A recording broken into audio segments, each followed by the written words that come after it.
Number 11 from the University of California, Berkeley. Hello, fans. Welcome into Bourne Park on this Monday, July 1st. Here we're set for the Wareham Gatemen and the Bourne Braves matching off here a Western Division matchup after the Braves 4-2 loss to Hyannis last night, 3-1 loss. And Sam, we're here to talk about baseball, but sometimes real life kind of gets in the way of baseball, and we're here to sadly pass along the news that Angels pitcher Tyler Skaggs has just been reported as passing away just no more than 20 minutes ago. And I can speak for Sam and the Braves organization and the Cape Cod Baseball League as a whole as we send our prayers, our condolences, and all of our thoughts to Tyler Skaggs' family and the Angels organization.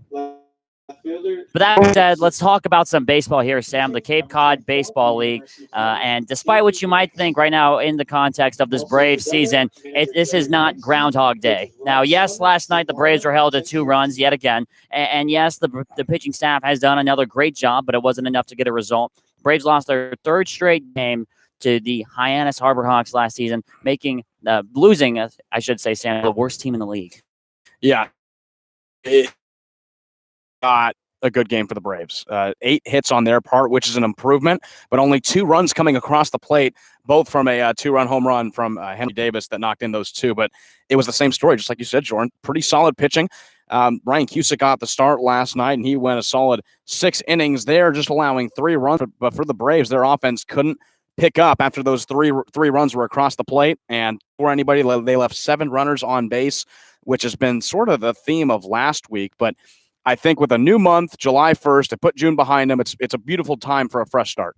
Yes, it absolutely is. And today is a new day, and it's a chance to beat the Western Division leading Wareham Gatemen team. And this is a team that's coming into this game extremely hot, winning 4 out of their last 5. Yeah, and their offense is really their claim to fame, with placing 2 of the top batting averages in the league in Jacob Teeter and Benjamin Sims. Teeter with a 3.73 average and Sims with a 3.53. This is one of the hottest hitting teams in the Cape. Their overall team average is at a 288. And to put that in perspective, Bourne's is on the low 210s.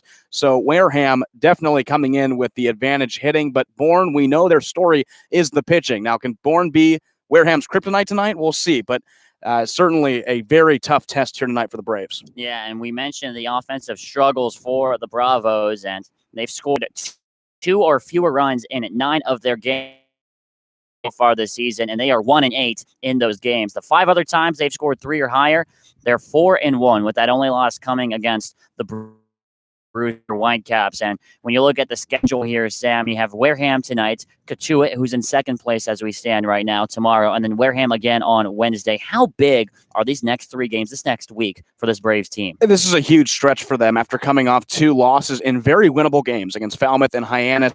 Bourne, when playing those 2, were ahead of them in the standings. They dropped now to 4. This stretch of 3 games right before they don't play on July 4th is incredibly important. We know how good Wareham and Katuitt are, but like I said, it's a new month. You put June behind you. There were a ton of rain delays. You couldn't really get into a stretch.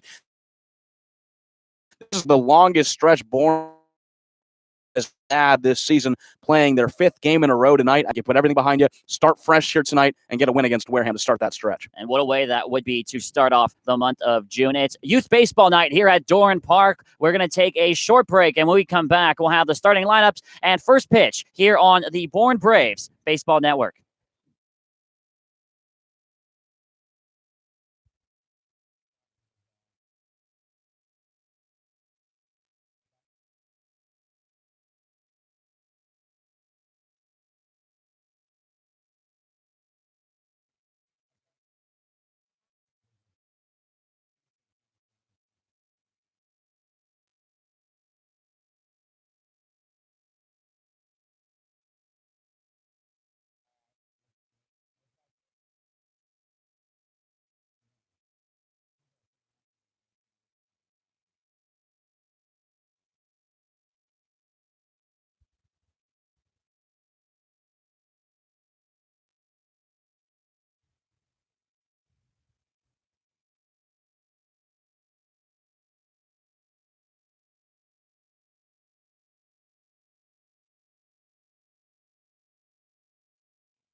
It's baseball time here at Doran Park on this Monday evening. Jordan Palacio here alongside Sam Wiederhaft, and we hope you had a good weekend, and it's sure to be a good game here tonight between the Gatemen and the Braves. Let's go over the starting lineups first for the Wareham Gatemen. Braden Ward leads us off, starting in center field, and is followed by Darren Baker playing second. Jacob Teeter in the 3 spot at first base. Adrian Del Castillo batting DH, cleaning up tonight. Matt McCann in right field in the 5 hole. Benjamin Sims in shortstop, playing the 6. Cam Guangarena catching tonight in the 7 spot. Chad Stevens playing third, 8. And Tora Otsuka out in left field rounds us out. And getting his 3rd start of the year here tonight, Sam, is Mac Lardner. Lardner from Gonzaga, the left-handed pitcher, stands at 6'4", 196 pounds, coming off a solid start last week against the YD Red Sox, where he went 5 innings, allowing 3 hits, 2 runs, and striking out 2. On the season, he's 0-1, started 2 games with a 1.00 ERA and 9 full innings pitched, only allowing 6 hits and 1 earned run on the season. So Lardner's back on the mound to continue the success he saw in the YD game. Wareham come into this game at 9-6-1, good enough for 19 points and for first place in the Western Division.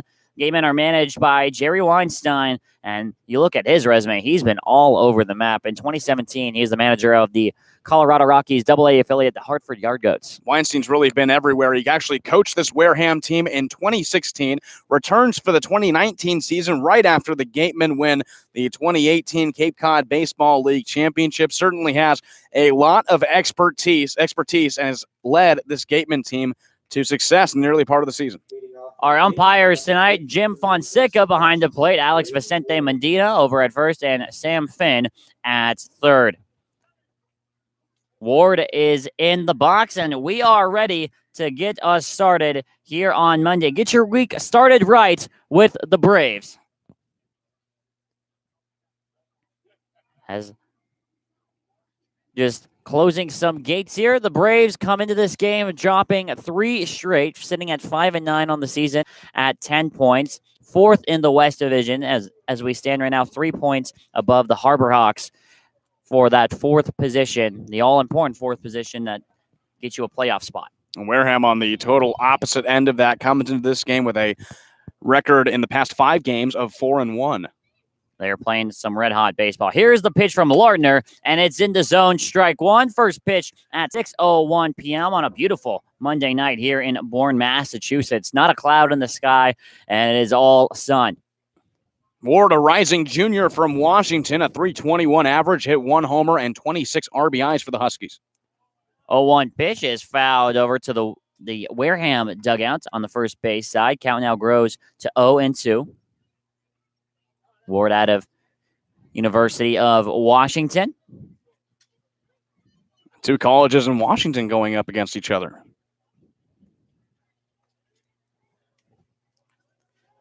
Here's the 0-2 from Mac Lardner, and it's driven down the right field line, but foul, and we'll do it again. Defensively, the Braves are looking like this. It's Jackson Greer getting his first start, at least on the field, behind the dish. Cade Beloso at first, Jake McKenzie at second, Jimmy Glowinky at short, Xavier Warren at third, and then it's Fabian DeGiacomo Bruiser in that order in the outfield.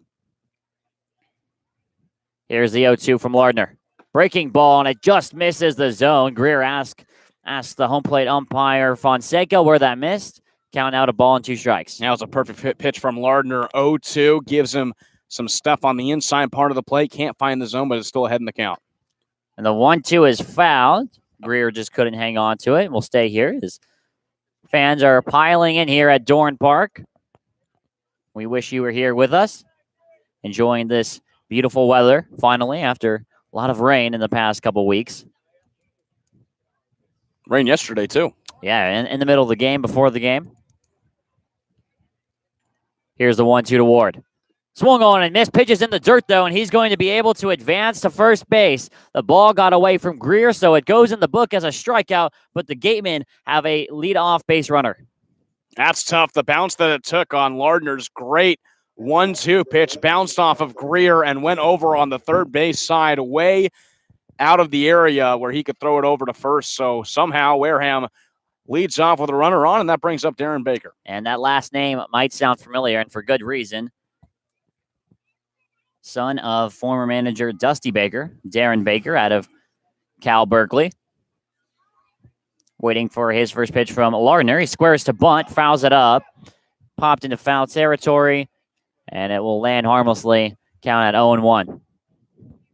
Darren Baker, of course, like you said, the son of Dusty Baker. Dusty Baker managing for many major league clubs. At Cal, batted .304 this past season with 18 RBIs, 19 walks, 31 strikeouts. Doesn't really have a ton of power, but he can certainly get on base. Hitting .298 so far this Cape season for these Gatemen. Lardner throws back onto first, and Ward is back without a slide. And for a lot of fans, if you've been watching baseball for the last decade and a half or so, you might have seen Darren Baker, not known it. As Lardner sets here, takes a look at first and fires the 0-1. That's in the dirt. Count evens up at a ball and a strike. He's the famous bat boy that was pulled away in the classic 2002 World Series. Yeah, that was just a classic World Series moment between the Angels and the Giants. And me being an Angels fan, I remember that moment being 4 years old with Darren Baker running in to try and get a bat. JT Snow was scoring at the time, and JT Snow actually picked him up while he crossed the plate. 1-1 pitch. Runner goes. Throw from Greer to second base is not in time. Braden Ward snags second base, and now there's a runner on second here with nobody out in this top of the first. Well, I think if that throw would have been on target from Greer behind the plate, that possibly could have gotten Ward, but just a little stretching Jimmy Glowinski, the shortstop, out a little much, gets Ward in safely, and now Wareham with a runner in scoring position, and Baker down 1-2. Lardner sets here, hands meet at the waist, kicks and fires the 1-2. It's a breaking ball that misses down and out. 2 balls and 2 strikes now to Baker. And it's just been how the season has kind of been rolling, at least the last few games for these Braves. You have a strikeout, but the batter gets on first base anyway and then steals second.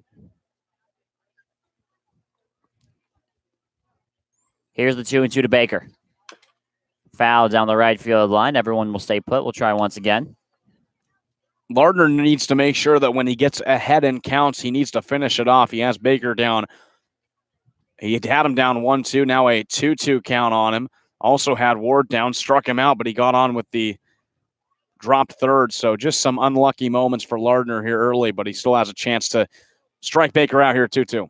2-2 pitch misses down and outside. Fills up at 3 balls and 2 strikes now, and kind of a weird superstition for Baker, or excuse me, for Braden Ward out there on second base.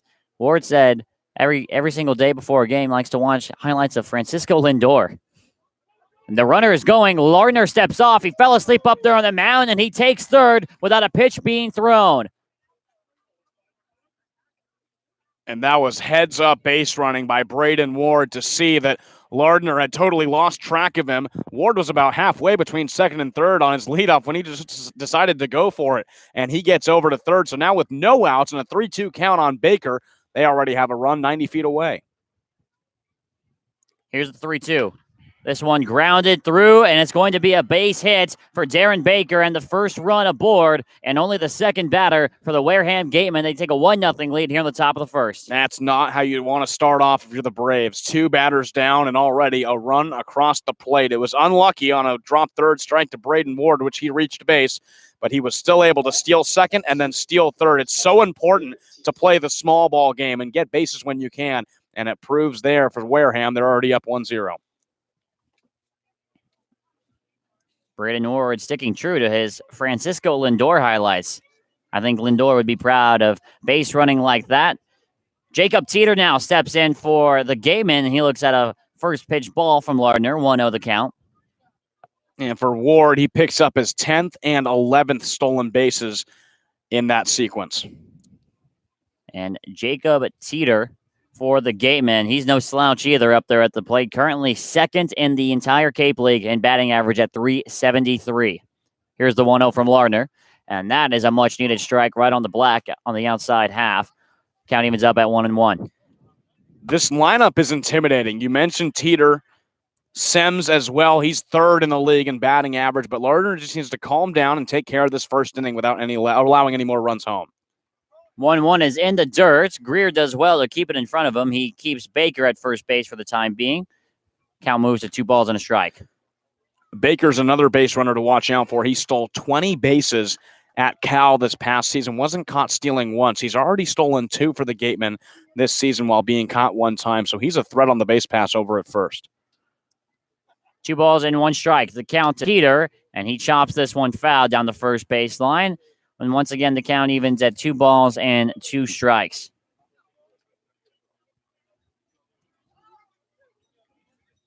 And this is very big here for Mac Lardner. He's only given up, coming into this game, 1 earned run.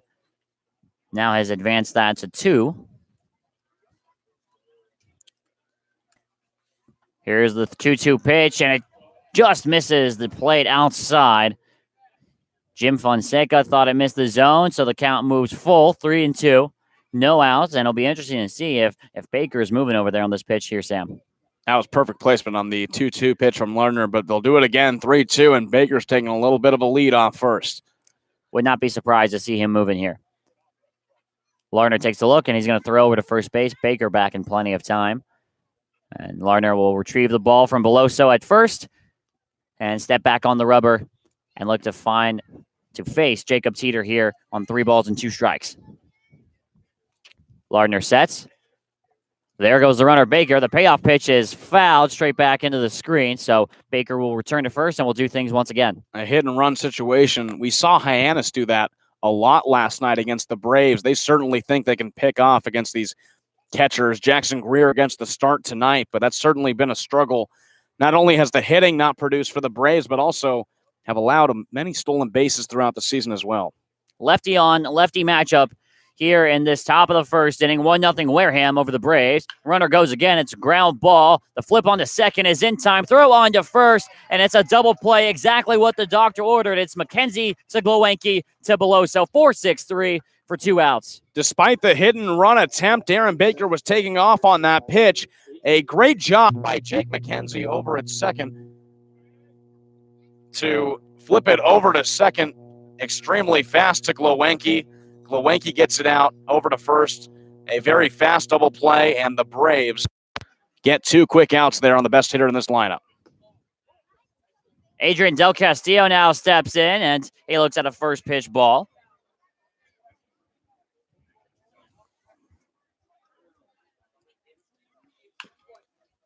"1-0 is now chopped into foul territory right behind Jackson Greer. Count evens up at a ball and a strike. Castillo out of the University of Miami. As the gate down the right field line has opened up once again, so we'll pause for just a quick moment. 2 away here in this top of the first, Sam. Del Castillo, one of the 5 Gatemen that's batting over 300, a league best 288 average, and they have not slowed down at all.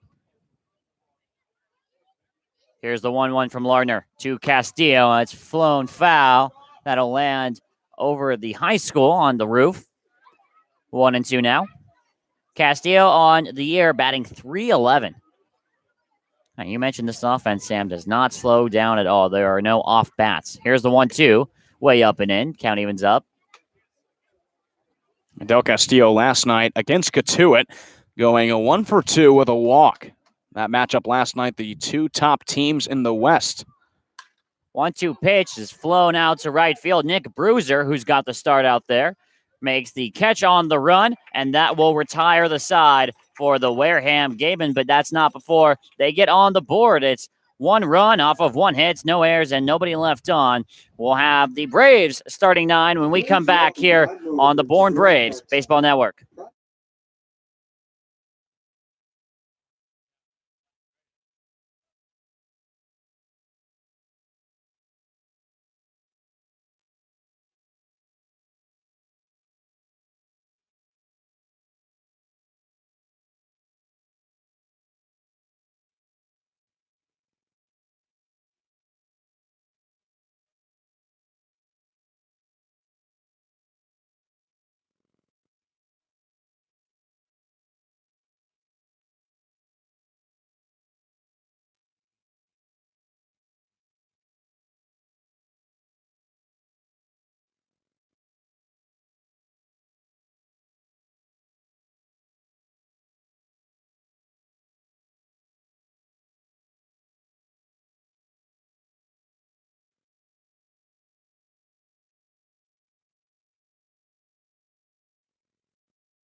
Welcome back to Doran Park, and it is packed here tonight on this Monday night, July 1st.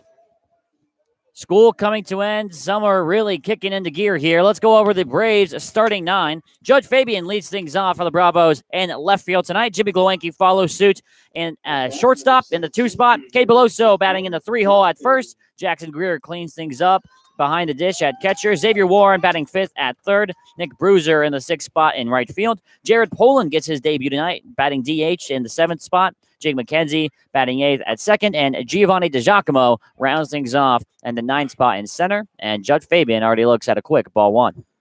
From our pitcher tonight here, J.P. Gates.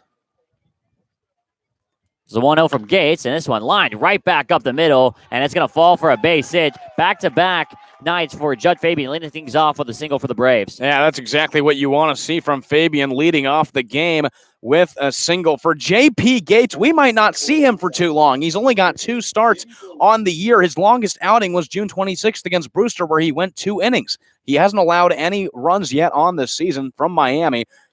Comes in at 215 pounds, 6'2", so we'll see how long Wareham has him in here. Could be a little bit of an opener. Exactly that. Jimmy Glowinski steps in, and he looks at a first pitch. That misses the zone for ball 1.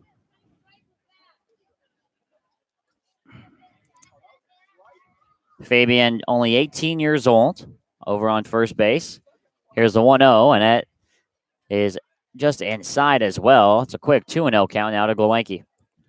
Glowinski, the hottest bat in this Braves lineup, a 1-for-4 performance against Hyannis. He comes in with a 4-game hit streak, raising that average to an even 300. And finally now, Gates hits the zone. Count is 2 balls and 1 strike.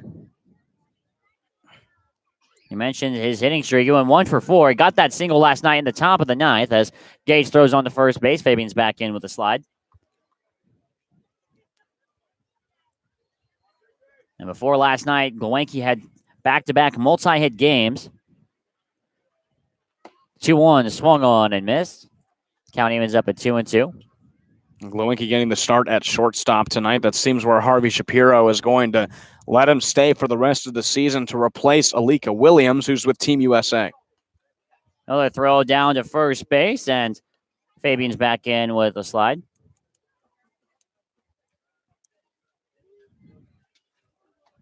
Here's the 2-2 to Glowinski. Grounded to third base. That's Stevens who's got it. He throws on to second to Baker, who had trouble getting it out of his glove. And by the time he throws it on to first, Glowinski's in there. So it's a fielder's choice for Glowinski, but Fabian's out at second for the first out in the bottom of the first. A hard hit ball over to third, but Chad Stevens was right there to field it. And you're right, the throw to second. Darren Baker fumbled it a little bit while trying to get it out of his glove. Couldn't secure the ball in the right hand. And Glowinski gets on with a fielder's choice, and that'll bring up Beloso. Okay, Beloso steps in, and defensively, the Gatemen are looking like this.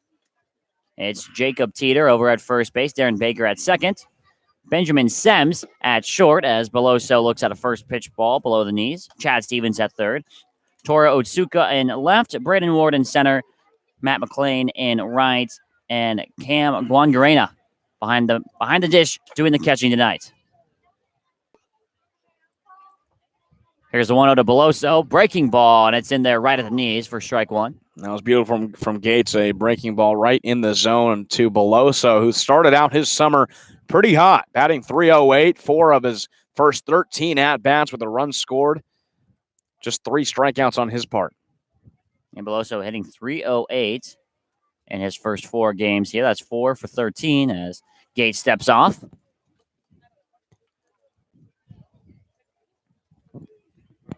Here's the 1-1 to Beloso. Another breaking ball. This one misses in the other batter's box. Count moves to 2 balls and a strike.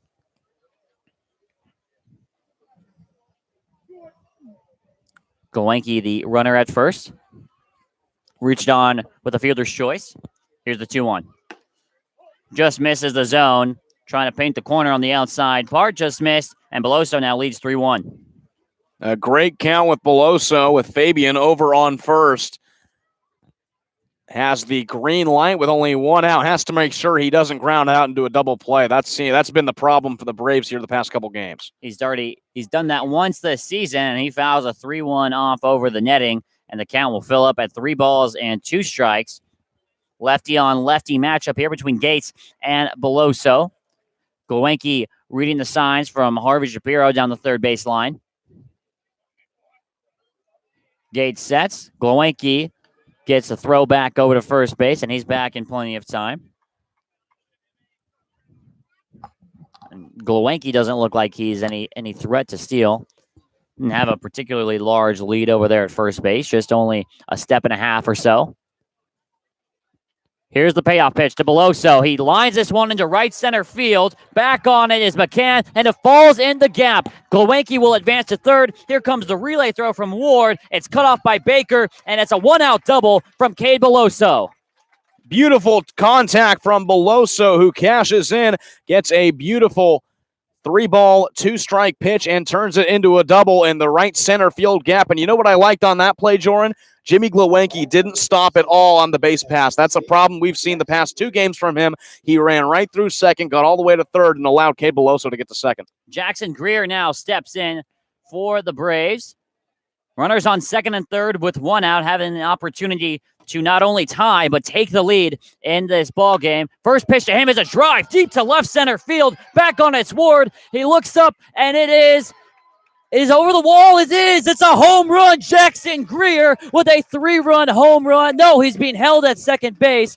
Always tough to tell with these clear fences, but it's a ground rule double nonetheless for Jackson Greer. The call coming in from Sam Finn, and the Braves have a 2-1 lead over the Gatemen. That is what the Braves have been looking for really this whole season. Down 1-0 in the top of the first, and they come right back and respond with 2 runs on the 2 RBI double from Jackson Greer, who just joined this team a few days ago. We knew he had a hot bat, and he shows it right there, getting 2 runs across the plate and giving the Braves the lead. Xavier Warren now steps up with the Braves having a 2-1 lead over the division leading, Wareham Gatemen.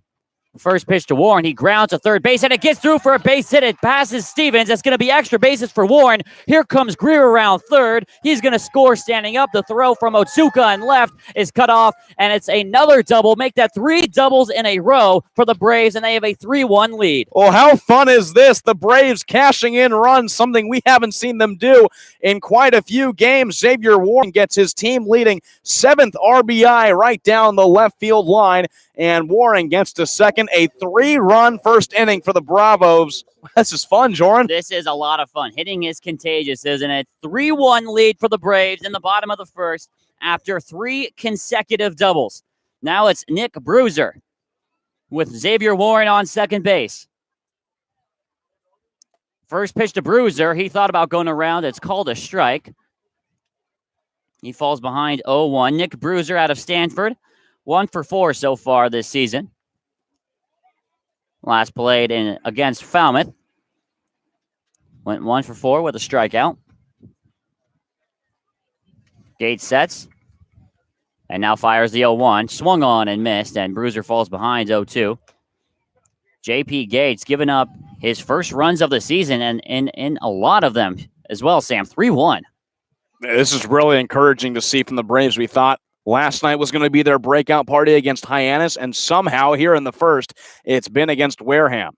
Perhaps last night was a wake-up call. 0-2 has popped up in foul territory. The first baseman, Teeter, has got it, and he puts it away for the second out. The Braves, just the past few games, have been able to get runners on, just not been able to get them home, and they do everything here in the first inning with that 2 RBI double from Greer and an RBI double right back-to-back from Warren, getting all 3 runs home. A very encouraging performance here, still early. And here's the new face. It's Jaron Poland, who is DHing tonight's game. He looks at a first pitch off speed and finds a zone for strike 1. Poland from Louisville. Batted .211 this year with the Cardinal. Did a lot more pitching. He was 2-1 with a 4.5 ERA in 15 appearances for the Cardinals this season. 34th round draft pick by the Red Sox back in 2018. Was born and raised in Indianapolis. Yeah, he was, and he's got an opportunity here to give the Braves a 3-run lead with a 4-run first inning, and that's something that I didn't think I'd be saying, especially after the way the team's been hitting the ball the past couple days. But what a difference a day makes. The 0-1 pitch, is in the dirt. Count evens up at a ball and a strike. Well, games like last night can really change around a team to realize, hey, we really need to get our team together. And after just a tough loss to Hyannis where you score only 2 runs, that it certainly seems like has gotten this team together. 1-1 misses outside. 2 balls, 1 strike now the count to Jared Poland. And what an explosion. We were talking about the stats here. The Braves are 1-8 as Gates calls time, and they're going to look at the baseball here, and something's wrong. Looking to make sure if maybe there was a scuff on it, perhaps. Braves are 1-8 when they score 2 or fewer runs in a games, and the 5 times they've been able to score 3 or more, they're 4-1 this season. They've put up 3 here in the first inning. Warren dancing out there on the base pass. Here's a 2-1 to Poland, and he fouls it off. Count evens up at 2 balls and 2 strikes. Fabian started the inning off with a leadoff single and was later thrown out at second thanks to a Jimmy Glowacki fielder's choice. Glade Beloso followed suit with a double, and then Jackson Greer had a ground rule double, scoring both Beloso and Glowacki, and Xavier Warren followed it up with a double of his own. 2-2 to Greer misses below the knees, and the count fills up at 3 balls and 2 strikes to the new face here in the lineup, Jared Poland. Well, the reason they're 4-1 when scoring over 2 runs is all because of pitching, and we know how good this Wareham lineup is. The Braves pitching really has to turn it on here the rest of the game. Here's the 3-2. Breaking ball grounded to third. That's Chad Stevens. He's got it on a hop, makes the throw over to first base, and it's in time for out number 3. But what an inning from this Braves team, something we have not seen in a long time. They score 3 runs off of 4 hits. They leave 1 on. Our score heading into the top of the second inning, it's Braves 3, Wareham 1, and you're watching it here on the Braves Baseball Network.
Five, six, 7 spots due up in the top of the second inning. And if you're just joining us, well, you've already missed a lot. 3-1 score as we enter the second inning. Wareham started off with 1 in the top half of the first, and the Braves followed up with 3 in the bottom half. And leading us off here is Matt McLean. That's a big first inning that if you're Mac Lardner and the rest of the Braves pitching staff, you have to hold on to. An encouraging first inning. You're on top of the number 1 team in the West. They have to keep it going. McLean fouls the first pitch off. Falls behind 0-1.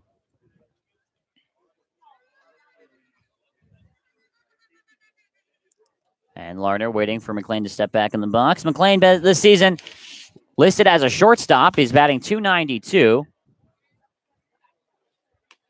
And today he's over in right field.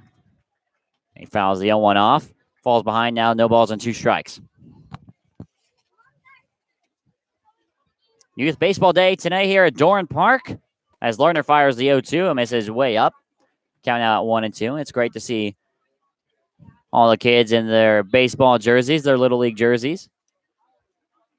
Little League World Series just right around the corner, Sam. The 1-2 is fouled off, and we'll stay put here at 1 ball and 2 strikes. Are you playing this year? You know, I was trying to see if I could find a way in. Yeah. Yeah, I wasn't even an all-star, so I think furthest I ever made it was to the regional all-stars, and my city's team got swept. 1-2 pitch to McLean. It's hit hard into right field, but Nick Bruiser is under it after the ball hangs up in the air for a little bit, and he's got it for out number 1. Matt McLean from Tustin, California. Pretty good youth baseball program, Little League of Tustin Western Little League. Actually, my Little League that I went to. Is that right? Yeah. Didn't make any College World Series, but won the state championship a few times. It's all right. No wonder you didn't make the All-Star if you're playing with the likes of Matt McLean. Yeah. Benjamin Sems steps up now and looks at a first pitch ball from Lardner. Matt McLean, Christian Molfetta as well. We saw yes, Brewster we did. We did. hit the home run. In air quotes, home run. Here's the 1-0 to Sems, and it's fouled right off his foot. Count evens up at a ball and a strike. Sems is right behind Jacob Teeter in the race for the league best batting average. He's currently in third place to Teeter's second, batting .353 so far this season.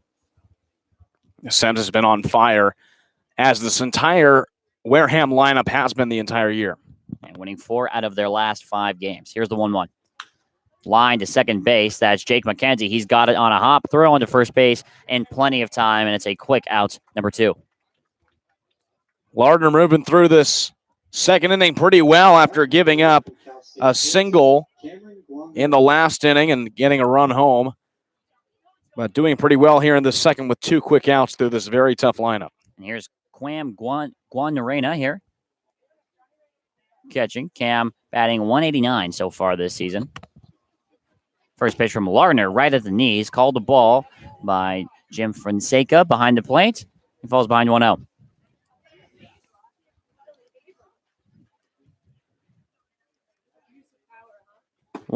Is outside. Lardner quickly falls behind here, 2-0. And Guanarena out of Cal State Fullerton. Gets his 2-0 pitch from Mac Lardner, and this one's in the zone thanks to a little help of a frame job there by Jackson Greer. Now 2-1. Guanarena attended high school at St. John Bosco in Southern California, a very powerful football school there. Actually played 1 year of varsity football for him.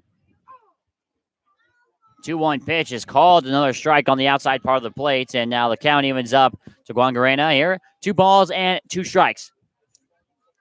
And here's the pitch from Mac Lardner, and it's in the dirt. Count fills up at 3-2. How big of a confidence boost would this be here for Lardner after giving up the run in the first inning to work a 1-2-3 second? Payoff pitch, grounded to first base. Beloso has got a bat hop. It bounces right over his shoulder, and Guanarena is going to try and advance to second. The throw from Bruiser is in time. Guanarena got a little greedy on the base pass, and Bruiser took care of that problem, and he throws the Braves out of this top of the second inning. It's no runs off of 1 hit, nobody left on, and we'll head to the bottom of the second with the Braves still leading the Gatemen 3-1 here on the Braves YouTube channel.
What's donated here stays here. All blood that's donated to Cape Cod Health Care stays on Cape Cod to help lives of your friends, family, and neighbors. Learn more about donating blood, platelets, or hosting a blood drive at capecodhealth.org/blood center. Welcome back here to Dorn Park, and the Braves offense has exploded here for 3 runs in the bottom of the first inning, and Jake McKenzie leads things off, and he floats his first pitch out to left field. Otsuka is there. He's under it, and he makes the catch for a very quick out number 1. Well, that first inning was great. The Braves putting up 3 quick runs to take a 3-1 lead, but they have to keep going. Wareham, we talk about how powerful their lineup is, the top average in the Cape League, and you know they're not going to be silenced this entire game. Mac Lardner's a good pitcher, but this Wareham lineup is deadly. The Braves need to keep tacking on runs. Giovanni DiGiacomo now steps in for his first appearance, and he takes a strike off the breaking ball from J.P. Gates. DiGiacomo batting .200 right now on the season, 1 for 5. The 0-1, he offered to bunt. See, he missed it, though, and he quickly falls behind here 0-2. DiGiacomo coming off his last game against Falmouth on Saturday where he went 0 for 2. Here's the 0-2 to Giovanni DiGiacomo, and it's in there, strike 3. Quick 3-pitch strikeout, and DiGiacomo goes down looking. Oh, that was a good sequence from J.P. Gates. Gave him 3 strikes, and DiGiacomo goes down looking at the off-speed pitch, and the Braves are back to the top of the lineup. And Fabian 1 for 1. He singled in the top of the first, or in the bottom of the first, excuse me. Fabian really has made that leadoff position his own. First pitch, lines into deep left center field in between Otsuka and Ward. And say adios. No, it's off the wall. Judd Fabian, it's another double for the Bourne Braves. Fabian into second base with a 2-out double. Well, the Braves, after I said in the beginning they weren't really getting it done extra base hits-wise, have now, that is going to be the 4th double on the game for the Braves as Judd Fabian hits it to left center field. That one just inches away from getting out, and Fabian's now on second with Glowenke coming up. Judd Fabian only a foot or 2 away from hitting his first home run of the season. Now, Jimmy Glowenke, who got on thanks to a fielder's choice, and he takes this first pitch into left field. That's Otsuka back on it. He's roaming toward the warning track, and he makes the catch just before the warning track. So it's a busy inning for J.P. Gates, only 6 pitches, and he gets himself out of it unharmed. It's no runs off 1 hit and 1 left on for the Braves. Here in the bottom of the second, we'll head to the top of the third. Our score is still 3-1 Braves over the Gatemen.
Eight, 9-1 spots due up in the top of the third inning. The Braves with a 3-1 lead over the Wareham Gatemen. It'll be Chad Stevens, Tor Otsuka, and Braden Ward due up. Wareham sit atop the West Division at 9-6-1 with 19 points, compared to the 4th place Bravos, currently at 5-9 with 10 points. Braves have lost 3 straight, but they've shown up to play here tonight. First pitch from Lardner to Stevens is fouled straight back into the screen, and Stevens falls behind 0-1. Braves need to make sure they don't blow a 3-1 lead. Oh, you get it? I see what you did there. Referencing the Warriors 2016 NBA Finals. Not really an NBA guy, but that was a pretty good NBA joke, right? 0-1 from Lardner. It's a check swing. It scoots past Lardner.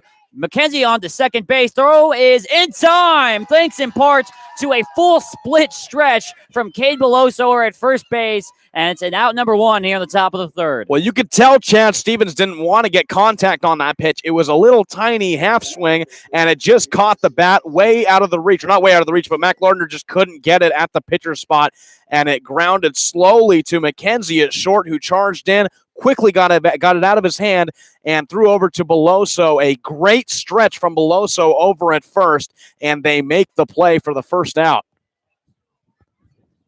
And Tora Otsuka is due up, and I'm not sure he realized he was up because he had to go and put some pine tar over on the bat and now makes his way up to the batter's box. Otsuka out of USD, the University of San Diego, batted .287 this past year. And we were talking about before and during one of the commercial breaks, a lot of California players on this Gatemen team. Here's a first pitch to Otsuka, and he fouls it over the Gatemen dugout for strike one. A lot of California players, a lot of Pac-12 players as well. Ward from Washington, Baker from Cal. Very West Coast-based team. A lot of traveling having to be done for this Gatemen team. Here's the 0-1 from Lardner to Otsuka, and it misses outside and low. County was at a ball and a strike. Otsuka on the year, batting .292 for the Gatemen. And you kind of have to look pretty hard to find an average that slips below the Mendoza line. Here's the 1-1. Foul tip right back into the glove of Jackson Greer behind the plate. 1 ball and 2 strikes now. Only 3 players with averages under 200. Here's the 1-2. Ground ball right side. Jake McKenzie scoots over there rather fast. Now throws on the run, and he's got it in time to Beloso for out number 2. Another ground ball over to second. Another great play from Jake McKenzie, who had to really work to his left side to be able to get that ball and get it out fastly. We saw Otsuka have a little bit of speed on that run to first, but McKenzie gets it out in time for the second out of the inning, and Wareham is back at the top of their lineup. Braden Ward, who struck out but got on first. He stole second, he stole third, and was later hit in by Darren Baker for the only Wareham run of the game. So he's 0 for 1 with the strikeout, but it also has a run scored. First pitch to him, and fouls off down the left field line. Heads up over there on the lawn. It's a strike one. And there's not a lot of space over there on the lawn today, Mr. Sam Wiederhaft. No, many fans showing up for this one here at the first game of July. Just 2 more for the Braves before they have July 4th off. 0-1 misses in the dirt. Count out a ball and a strike. The Braves will be taking part in the Bourne City Parades on July 4th that afternoon, and also the Sandwich City Parades. I have an opportunity to meet the players, see them walking in the parade, as the 1-1 from Lardner is a strike that paints the black on the outside corner. A ball and 2 strikes now. And Braves uniquely do not or never end up having a game on July 4th. That's just one of their things. Always have it off. It's only 1 of 2 days off for this Braves team as the 1-2 swung on and missed for strike 3. Greer's going to, the umpire says that he did in fact catch it. Jim Fonseca says that Greer made the catch, and that's going to do us here in the top of the 3rd inning. It's no runs, no hits, a 1-2-3 inning from Mac Lardner. He's really settled in, and we'll head to the bottom of the 3rd inning with the Braves still on top of the Gatemen 3-1 here on the Bourne Braves Baseball Network.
2-1.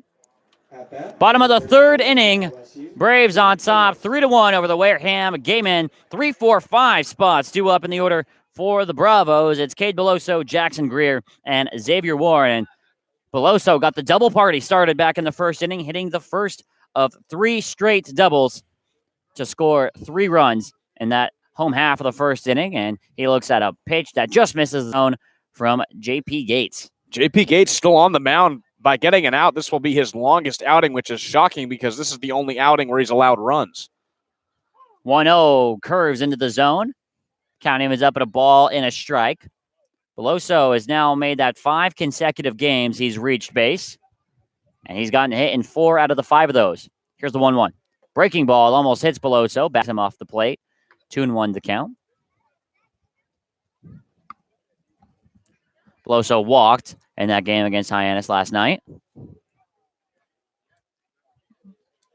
And Gates wants the catcher to rerun the signs. And now here's the pitch on 2-1. Beloso lines this one right back up the middle. Baker with the backhanded play. Throw across the bag, and he's got him in time. It's a great play from Darren Baker to get Beloso for the first out of the inning. Not only a great play from Baker, who was able to make that long throw from what it looked like shallow center field, but a great scoop from Teeter over on first. The throw was a one-hopper, and Teeter scooped it up right out of the dirt to be able to get Beloso. Jackson Greer now steps in. He had the 2 RBI ground rule double in the first. He was only about 15 feet away from a home run. His first pitch from Gates swung on and missed for strike 1.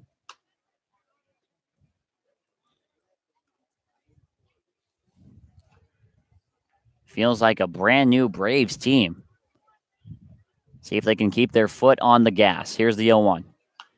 He flies it over the netting. It will go foul. 0-2 now the count. And Greer's a guy that the Braves can look to boost these power numbers. He only played with Harwich earlier this season, only 4 games and 10 at-bats, but he homered and got an RBI and 3 runs across the plate as well.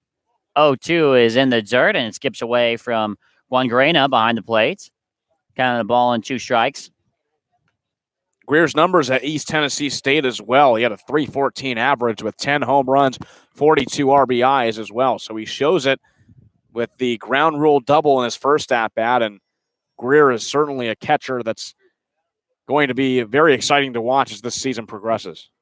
1-2 to Greer is another ball that bounces in the dirt off the chest protector of Guangarena. 2 balls and 2 strikes now. Jackson Greer replaced Peter Burns, who's gone back home. And if you've not heard the news, Jared Poland replaces Jacob Winger, who's been let go by the Braves today. 2 balls, 2 strikes. Pitch misses again in the dirt. Make that 3 in a row from Gates, and the count fills up to 3-2. Gates struggling with location. These past 3 pitches haven't been anywhere close to the strike zone on Greer, and what it was an 0-2 count now is a 3-2 count. Maybe Greer can take advantage here. Here's the payoff pitch from J.P. Gates. Breaking ball, and he gets Greer to go around, and it's a strikeout for J.P. Gates for out number 2 in the bottom of the third. That was basically an identical pitch to the 2-2 pitch that Greer saw in the dirt. And on the 3-2, Greer can't hold up. He swings at a ball that was going to be ball 4 for the second out of the inning. Xavier Warren now steps in. He's 1 for 1 with an RBI double. First pitch off speed. Finds a zone nicely there on the outside half. 0-1 to count to Warren. Warren's double. He pulled right down the left field line. The switch hitter will bat from the right for the second time today. 0-1 pitch. Fly ball into right field. Back on it is Jeff McClain. He's under it, and he makes the catch for out number 3. It's a 1-2-3 inning for the Braves here in the home half of the third inning. No runs, no hits, and nobody left on. We head to the top of the fourth, moving through the second third of this ball game. 3-1. Braves on top of the Gatemen here, and you're watching it on the Bourne Braves Baseball Network.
Braves up by 2 runs here as we enter the top of the 4th inning, 3-1 lead.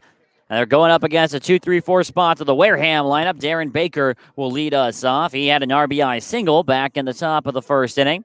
Scored Braden Ward, and since then, Sam, only 1 hit for this Gatemen lineup. This is the bulk of the lineup that Lardner is facing for the second time. They know what he throws, and this lineup is very good at adjusting, starting with Baker, who's going to lead it off. Wareham's not done yet with putting up 1 in the 1st inning. First pitch to Darren Baker, just misses upstairs for ball 1. Baker out of Cal Berkeley. And he looks at a 1-0 pitch that finds the zone on the outside part of the plate. 1 ball and 1 strike. And you mentioned his defensive prowess, and we saw that in the last inning, Sam. Here's the 1-1. That just misses outside. Baker selling the call a little bit there. 2-1 now the count. Yeah, Baker making a nice throw, making a play at second base. 2-1 pitch, line straight back up the middle. DiGiacomo doesn't have a play at it. He catches it on a hop, throws it back into the relay man, McKenzie, and it's a leadoff single for Darren Baker, who's now 2 for 2. That's 2 at-bats for Baker and 2 hits for him. On the scouting report, he was a good contact hitter, and we've seen that through 2 at-bats today. And now he's a threat on the base paths as well. We mentioned his numbers at Cal. Stole 20 bases for Cal. He's stolen 2 bases this summer. He's over on first. And with Wareham down by 2, they're going to try and get him in a great position to come home. First pitch to Jacob Teeter is upstairs for ball 1. Teeter 0 for 1. He grounded into the double play back in the 1st inning. And would not be surprised to see Darren Baker on the move, especially maybe even on this pitch, but certainly in this at-bat. Lardner takes a look over there. He's going to throw back, and Baker's in without a slide. Action going on in the Wareham bullpen. J.P. Gates, his day likely has come to an end. We mentioned his longest outing has only been 2 innings, and he's gone 3 today. Here's the 1-0 to Teeter. Ground ball right back up the middle. This might be 2. McKenzie flips to short to Glowacki. Throw onto first, and it's another double play for Jacob Teeter, and there's 2 outs, I should say, in this top of the 4th inning. Well, to be able to get 2 4-6-3 double plays against the best hitter in this lineup is fantastic for the Braves and kills any momentum for Wareham. You have Darren Baker over on first, who's a very good speed threat, and Teeter, the best hitter in the lineup, and they can't do anything with it. That's 2 quick outs for the Braves. Adrian Del Castillo now steps in. He's 0 for 1 with the fly out, and he flies this first pitch into the left center gap. DiGiacomo, did he hang on? No, he did not. Ball falls on the ground, and Castillo is able to advance to second base. Giovanni DiGiacomo in left center made a sliding attempt, and it looks like he trapped it, couldn't hang on to it. Castillo now with a 2-out double for the Gatemen. He had a lot of room to cover. DiGiacomo did in center field and just couldn't get to that ball in time. Del Castillo gets over to second with a 2-out double, but that just reiterates how big the double play was from Teeter. Braves could have possibly had some more runners on base for that double, but the bases were empty for Del Castillo. No foul, no harm in that play. Now it's Matt McLean stepping in. He's 0 for 1. He flew out to Nick Bruiser back in the 2nd inning. Mac Lardner here in a little bit of trouble in this top of the 4th inning with a runner in scoring position. First pitch, hammered into right field. Bruiser is moving. It looks like he's under it comfortably, and he's getting a lot of action out there, and he makes another catch and to retire the side back in this top of the 4th inning. It's no runs off 2 hits and 1 left on for the Wareham game, and we move now to the bottom of the 4th. And the score still Braves 3, Wareham 1 on the Braves Baseball Network.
3, 2, 1. Bottom of the fourth inning, the Braves with a 3-1 lead over the Wareham Gatemen.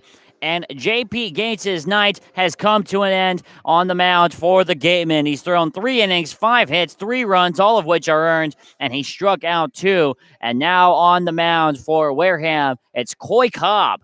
The right-handed pitcher out of Texas, 6'4", 195 pounds, and has struggled in his 3 games so far during the summer. A 9.81 ERA coming into this performance, only pitching 3 2/3 innings on the summer so far. 3 strikeouts, 4 walks, and 6 hits allowed. The last time we saw him in a game was against Chatham on June 28th, where he didn't record a single out. Came in and gave up 2 earned runs on 2 hits with 1 walk allowed as well, facing 4 batters. In every single appearance so far for the Gatemen, he's given up a run.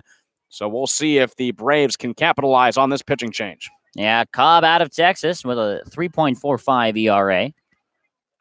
I mentioned his struggles so far this season. Faces Nick Bruiser, who fouls the first pitch back into the netting for strike 1. Bruiser, 0 for 1. He popped up to Jacob Teeter over at first base his first time. Back in that 3-run bottom of the first inning.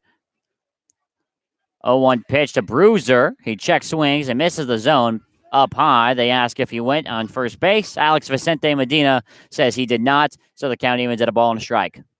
J.P. Gates has his longest outing of the year so far with 3 innings pitched, allowing 5 hits and 3 earned runs.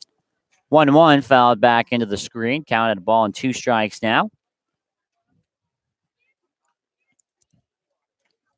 Nick Bruiser, originally out of Chandler, Arizona. Now goes to Stanford. 1-2 pitch. He adjusts to the breaking ball, extends his zones. He fouls it off, and he survives for at least another pitch at 1-2. That was a great adjustment from Bruiser. You could tell he wasn't expecting a breaking ball on that pitch, but waits for it to come to him and does what he could do with that pitch by fouling it off and staying alive. The high school accolades speak for themselves for Nick Brew. 2016 Max Preps National Player of the Year. And the 1-2 pitch popped into left field. Otsuka is back on it. He's under it, and he makes the catch for the first out in this bottom of the fourth. Yeah, Bruiser just getting a little underneath that pitch from Coy Cobb. A little bit of drive, and Bruiser could have had his first homer on the summer, but popped it up over to left field. And we're seeing a little bit more power from the Braves than we've seen all season long. It's been really encouraging to see on a team that was really lacking a power source. Jared Poland steps in for his first at-bat, and he looks at a first pitch that misses the zone for ball 1. Poland grounded out to third his last time up back in the first. Here's the 1-0. Foul back into the screen. Count evens at a ball and a strike.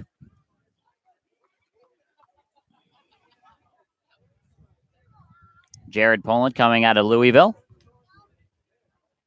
First game as a Brave. Here's the 1-1, and he fouls this one straight back into the netting as well, and he falls behind 1-2.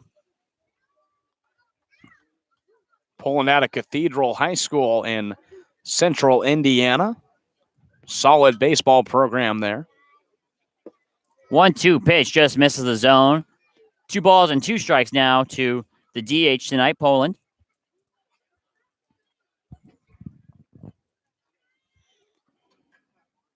2-2 misses the zone, and now Poland has worked a full count rather. Here, gonna get his 6th pitch at 3 balls and 2 strikes. You mentioned coming out of Indy, he was the number 4 overall prospect out of high school, according to Perfect Game. Payoff pitch misses upstairs, and Jared Poland works a walk here with 1 away in the bottom of the 4th. That was a great pitch from Coy Cobb that just missed the zone a little bit to Jared Poland. A 3-2 pitch that curved right in, just misses, and Poland is now over on first with 1 out. Jake McKenzie now steps in.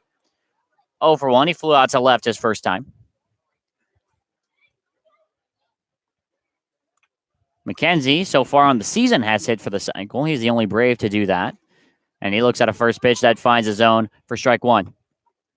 McKenzie has a lot of versatility. Got the night off last night. But when he comes into this lineup, is pretty good at getting on base. Here's the 0-1 to McKenzie.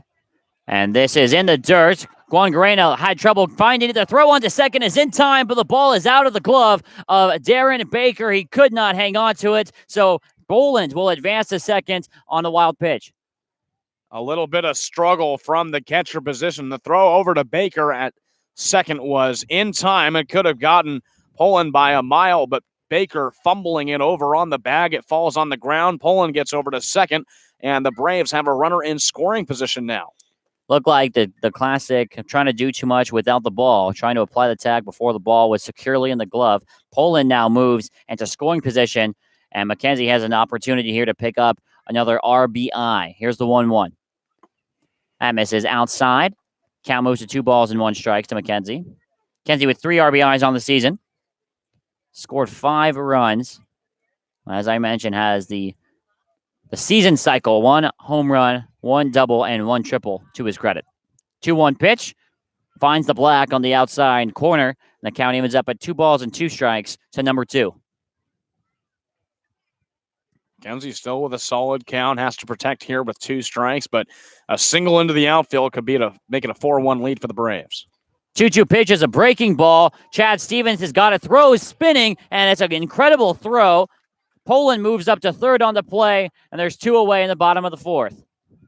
Stevens, a great play over at third, spins around after he collects the ball on the ground out, throws it to first, and is in time to get Jake McKenzie. The only positive that came out of that play was Jared Poland was able to advance to third base on the spinning play from Stevens, and DeGiacomo with an RBI opportunity with 2 gone. And DeGiacomo would love another opportunity up there. Struck out last time. Back on 3 pitches. And this first pitch misses outside for ball 1.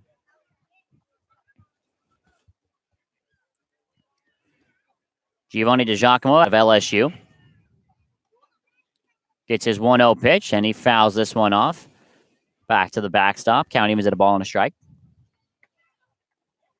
Just 15 RBIs for him with the Tigers at LSU. Looking for his first RBI of the summer. Yeah, the Tigers coaching staff over there at Louisiana State hoping that he can develop some power. Here's the 1-1. Popped up. This one will get out of territory. Heads up over in the stands. Everyone ducking away out of the ball. It falls to the ground, and the count now at a ball and 2 strikes. Not a lot of gloves I'm seeing out here at Bourne tonight. I didn't bring mine. That's for sure. But yeah, that area over on the first or third base side with all the lawn chairs is perfect for foul balls. Lawn chair heaven. Yeah, it really is. Foul ball heaven as well. Here's the 1-2 to DeGiacomo. Misses upstairs. 2 balls and 2 strikes now. And I'll tell you what. Notice right next to one of the light poles there's a trash can. How long into the season before someone knocks a foul ball into that trash can, do you think? Wow. What a shot that would be, right? Yeah. Here's the 2-2 to DeGiacomo, and he fouls it straight back into the screen off of the catcher, Guangarena.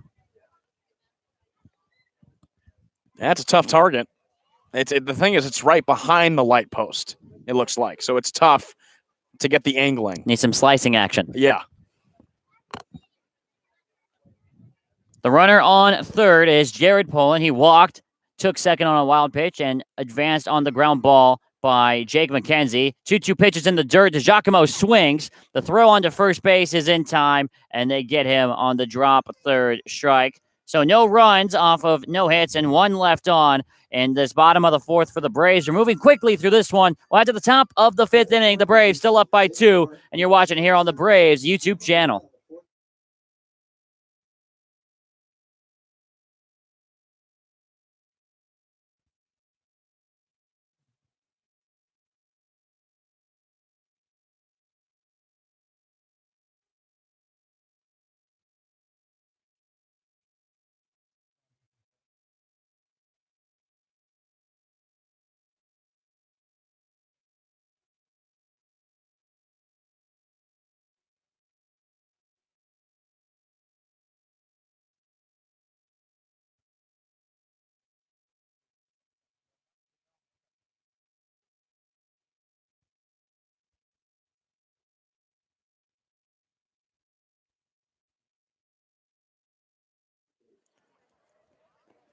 Learning at Curry College extends beyond the classroom and is embedded in all that they do.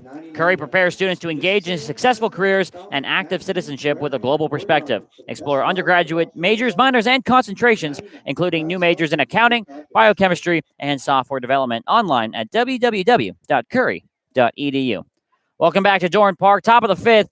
Braves with a 3-1 lead over the Gatemen. And speaking of the Gatemen, let's take a little trip around the Cape, Sam, don't we? Yeah, of course. Let's start off with Catuit, the number 2 team in the West, and the Braves' opponent tomorrow. Catuit leads Hyannis. That score is 6-2 in the bottom of the 6th inning. Orleans and Falmouth, that game getting started a little while ago. It's still 0-0 that game in the bottom of the 4th.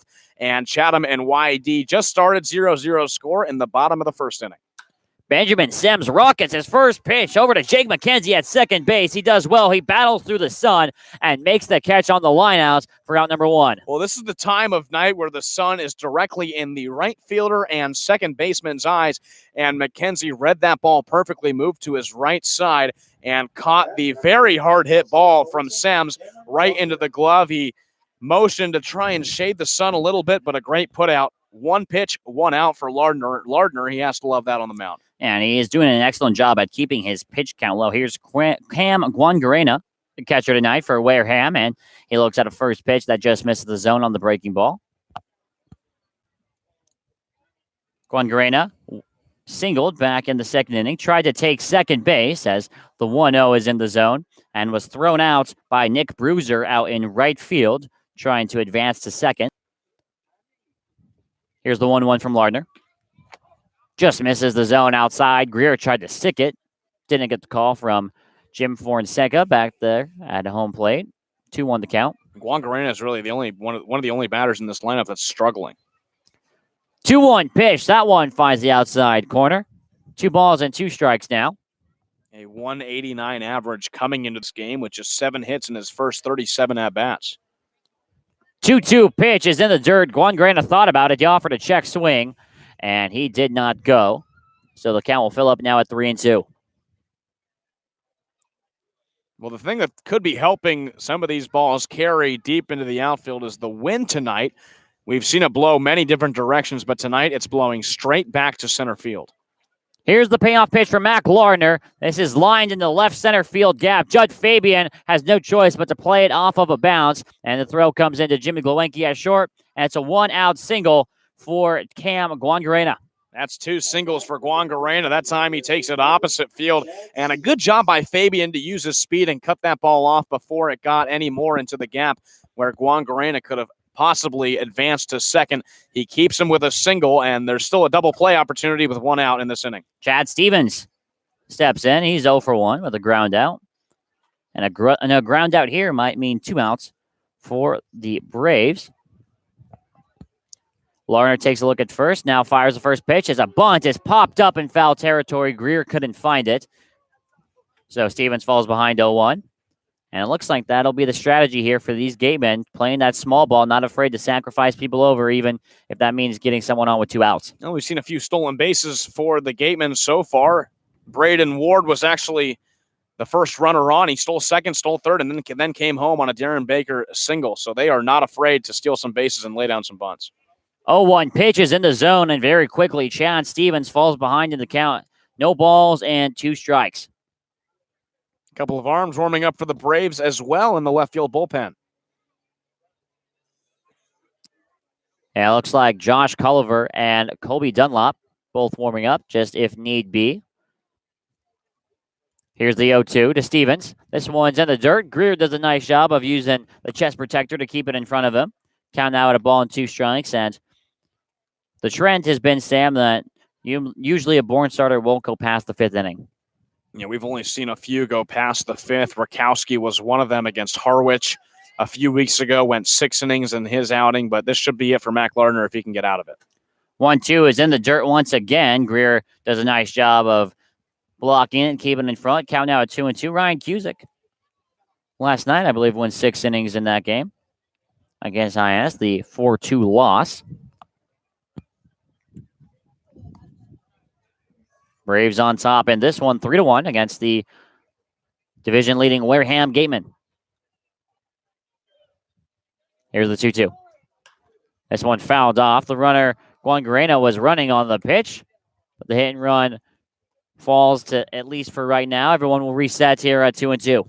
And this is a great example of the Braves playing up to their competition. So far on the season, they lead the series with Chatham, who's one of the top teams in the East. They've beat Chatham twice. They lead that series 2-1. They've beaten Orleans once and played another close game with them as well. So the Braves play up to the top teams. 2-2 pitch is lined down the right field line. Nick Bruiser battles the sun, and he makes the catch onto the large warning track in right field for out number 2 here in the top of the 5th. Wareham trying the hit and run, a few pitches in that at bat, and Guangarena has to go back over to first on the flyout. So everything Wareham is trying so far through these first 5 innings not working offensively. Tora Otsuka now steps in. He grounded out to Jake McKenzie his first time in the top of the 3rd inning.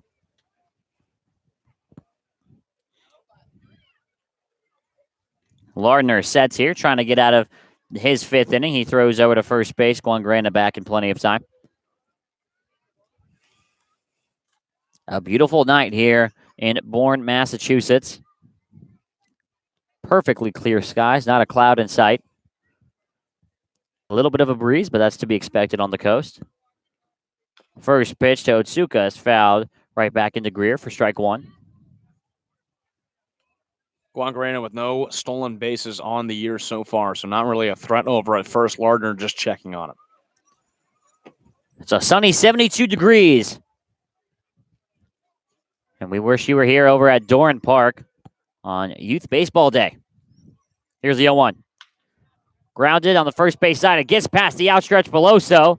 Guangarena is going to hold at second base. The throw comes in to the cutoff man, Glowenke. It's a 1-out single, but the Braves do a nice job of keeping the damage just to first and second. Beloso tried to dive and stop that ball from Otsuka, just gets past his outstretched glove, and that allows Guangarena to get over to second. He really looked like he was turning toward third, but Bruiser in right field got that ball quick enough and threw it in time to hold Guangarena over at second. So the Braves with runners on first and second, and Wareham back to the top of the lineup. And it's Braden Ward, who's 0 for 2 with 2 strikeouts, but has a run scored. He got on because of a drop third strike in the top of the first. Darren Baker on deck, who's been dangerous tonight. 2 for 2 with 2 singles.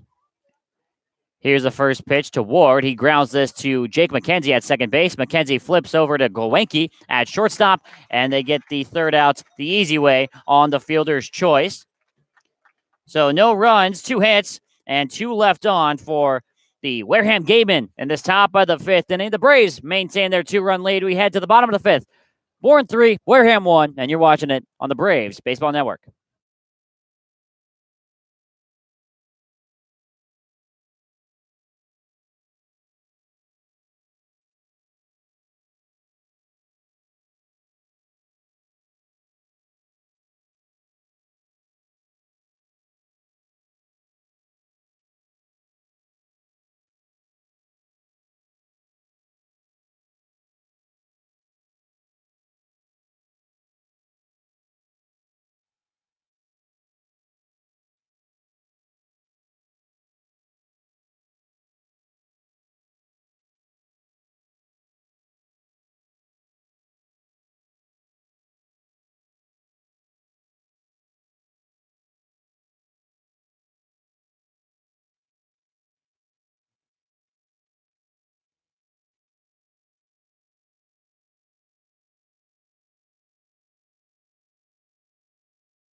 Welcome back to Doran Park. Braves on top of the game, and 3-1 in the bottom of the 5th inning. And Coy Cobb has pitched his effective 1 inning. His night comes to an end.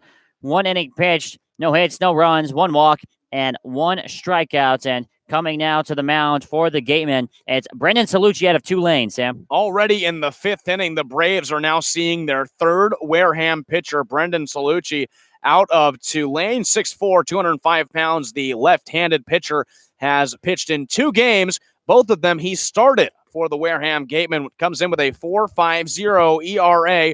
pitching just 4 innings on the season, striking out 4 and walking 2 as well. The last time he pitched was a start against Hyannis on June 24th, where he went 2 innings, allowing 1 hit, no earned runs, striking out 3, facing only 7 batters in that start. So he sees his first relief appearance of the season, and he'll face the top of the lineup to start off with for the Braves. Yeah, it's Judd Fabian, Jimmy Glowenke, and Cade Beloso due up here for the Bravos. They have a 3-1 lead over the Wareham Gatemen, thanks in part to 3 consecutive doubles back in the bottom of the first inning that gave them their 3-1 lead. Jackson Greer, chief among them, the 2 RBI ground rule double, which has been the difference maker in this game so far. Judd Fabian stepping in, and we are all set to go here in the bottom of the 5th inning.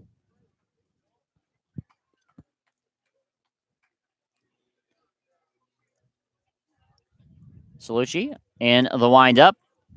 Kicks and fires his first pitch of the evening to Fabian and misses the zone, down and in for ball 1. Fabian, of course, skipping his senior season at high school to go join the Florida Gators early. Here's the 1-0. Misses inside, gets to the backstop as well, backs Fabian off the plate. Fabian 2 for 2 so far in tonight's game with a single and a double. Halfway through to the cycle. You said it, not me. You said it, not me. Here's the 2-0 to Salucci, or from Salucci, I should say, to Fabian. He grounds this one foul down the third baseline. Count out 2 balls and 1 strike. But Fabian, Sam, has been really seeing the ball well lately, especially last night against Hyannis as well. Definitely, and I really like Fabian, what Harvey Shapiro has done with him, having him lead off and play in left field. I think this is the perfect spot for Fabian in the ways that he can get on base.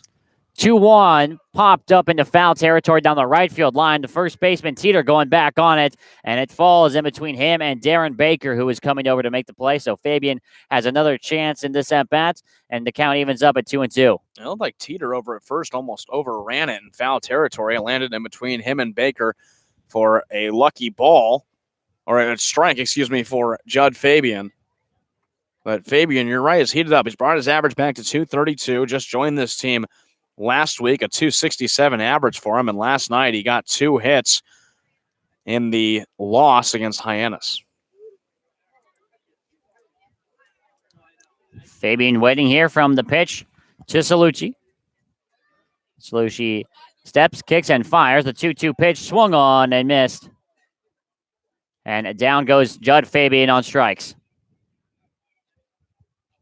Fabian saw the fastball from Salucci, and it was on the inside part of the plate, a little low, and he gets Fabian to go for it. What would have possibly been a ball call. Fabian goes down swinging. Just the 4th Brave that has struck out tonight. Now it's Jimmy Glowenke up. Glowenke 0 for 2 with the run scored. Got on thanks to a fielder's choice back in the first inning. First pitch. Misses the zone inside, thanks to in part to a little sell job there by Glowenke. Bowed out of the zone. 1-0.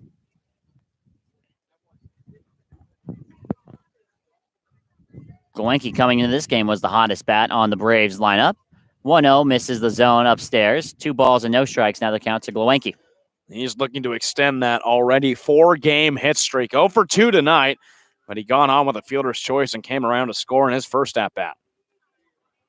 He's got an opportunity to get that hit here. 2-0 the count. Here's the pitch, and it misses inside. Glowenke here with a huge lead, and I'd be shocked if he did anything but keep the bat on his shoulder here, 3-0. Here's the pitch from Brendan Salucci, and it's in the dirt. It's a 4-pitch walk as the ball skips away. Glowenke undoes his shin guard and jogs down to first base for his 1-out walk. Glowenke, a dangerous hitter in that 2 spot, is on base yet again for the 2nd time this game. He hasn't gotten a hit, but he's found 2 ways to get on base. So he's now on first, and Beloso, who's having a pretty solid game so far, will come up, and another opportunity to advance Glowenke over on first. Cade Beloso, 1 for 2 in tonight's game with a run scored. He doubled back in the first inning. He was the one to kick off the double party. Back-to-back doubles. First pitch from Salucci is in the dirt. 5 consecutive balls now.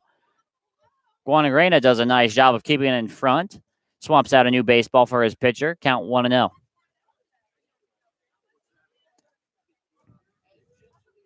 Peloso, if he can rope one down the first base line, right fielder Matt McLean is playing very far away from that line.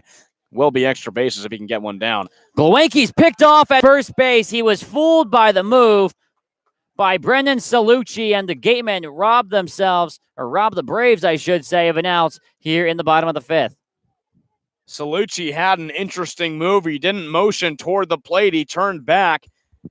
Looked like he was in a windup toward the plate, but turned back and threw it toward first. Had Glowinski completely fooled, and it's another base running mistake on his part.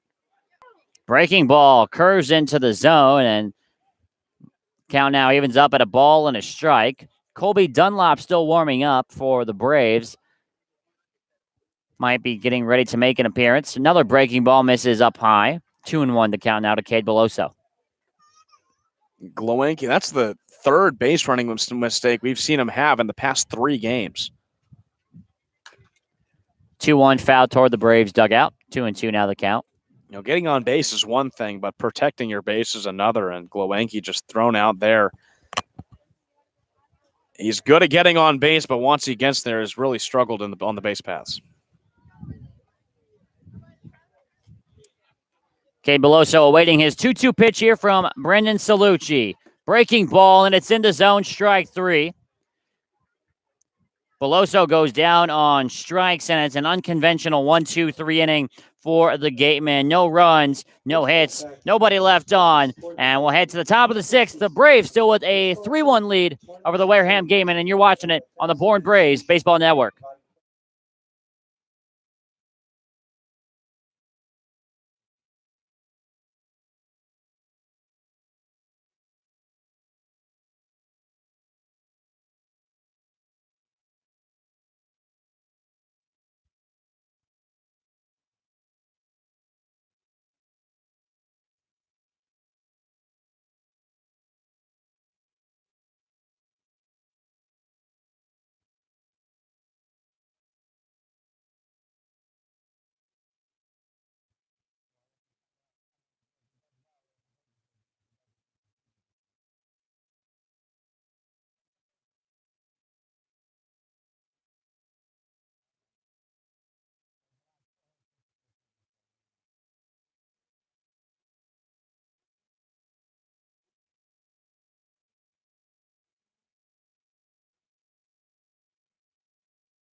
Two, 3, 4 spots due up for the Gatemen in this top half of the 6th inning here at Dorrance Park. The Braves with a 3-1 lead over the division-leading Gatemen, sitting at 19 points, and Bourne currently at 10.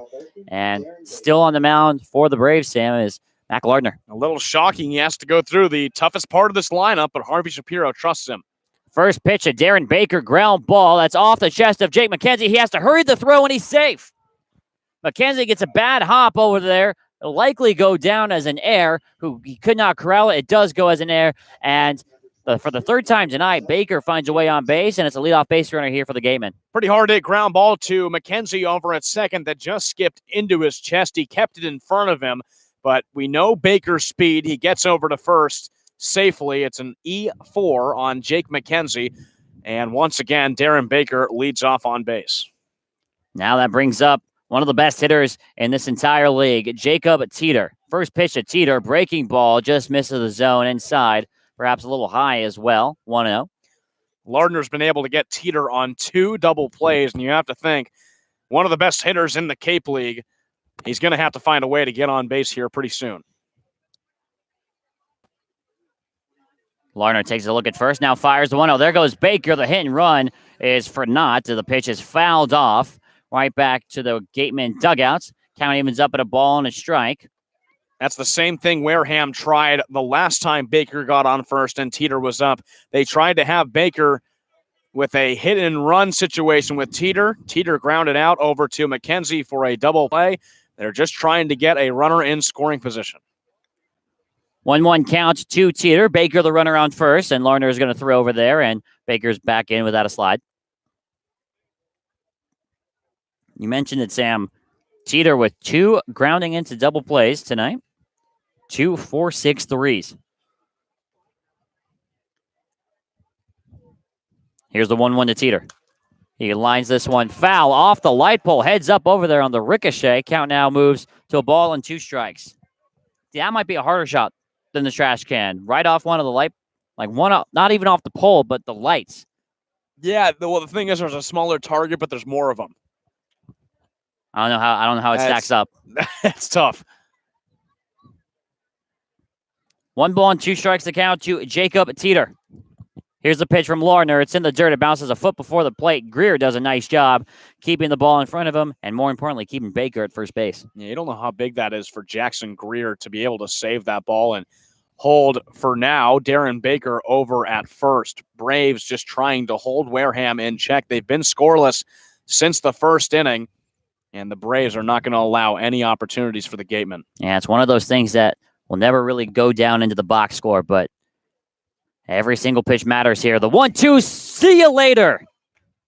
Jacob Teeter goes down on strikes, and it goes down looking on a great pitch there from Mac Lardner. Oh, that was a beautiful pitch from Lardner. A breaking ball on a 2-2 pitch gets Teeter looking the second best hitter in the Cape League so far. A huge strikeout for Lardner on the mound. Now it's Adrian Del Castillo who steps in. He's 1 for 2. Doubled his last time up. First pitch from Lardner, that misses the zone low for ball 1. And Teeter's coming off a 2-for-3 game where he came around to score the only run of the game for Wareham against Catuit. So he's coming off a solid performance. Lardner has silenced him. Lardner takes a look at Baker, now fires the 1-0. That misses up and out. 2 balls and no strikes. Now the count to Castillo.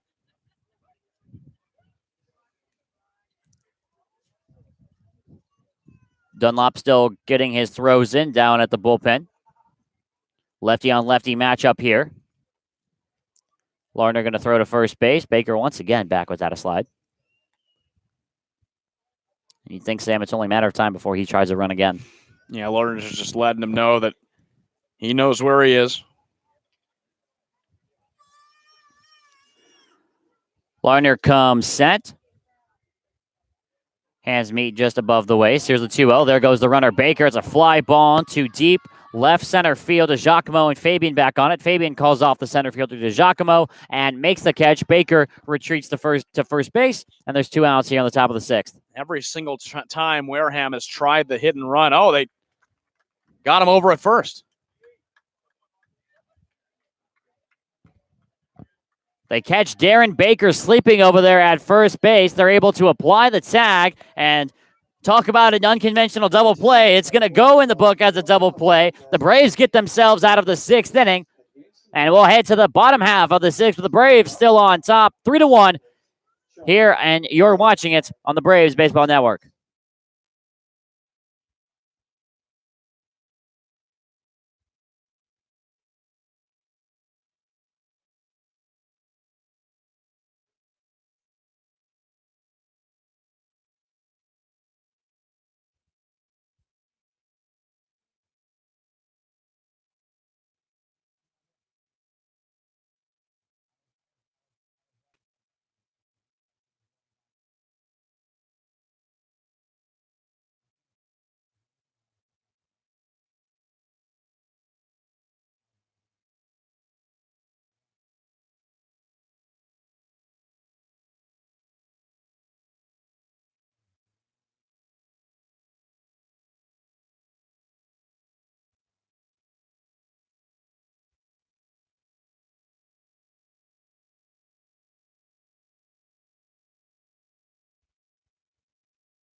Bottom of the 6th inning, and the Braves still on top of the Gatemen, 3-1. Jackson Greer to lead things off. Salucci still in the game for the Gatemen after pitching a 1-2-3 5th inning, including picking off Jimmy Golenke over there at first base.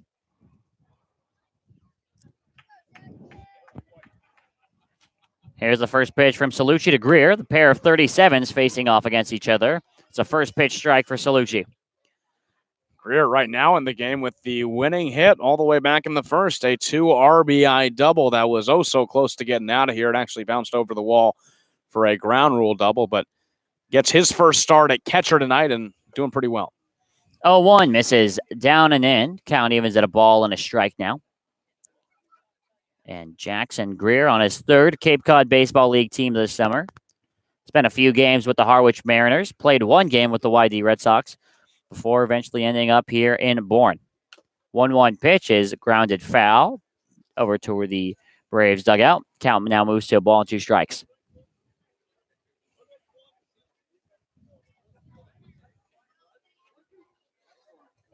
Greer out of East Tennessee State.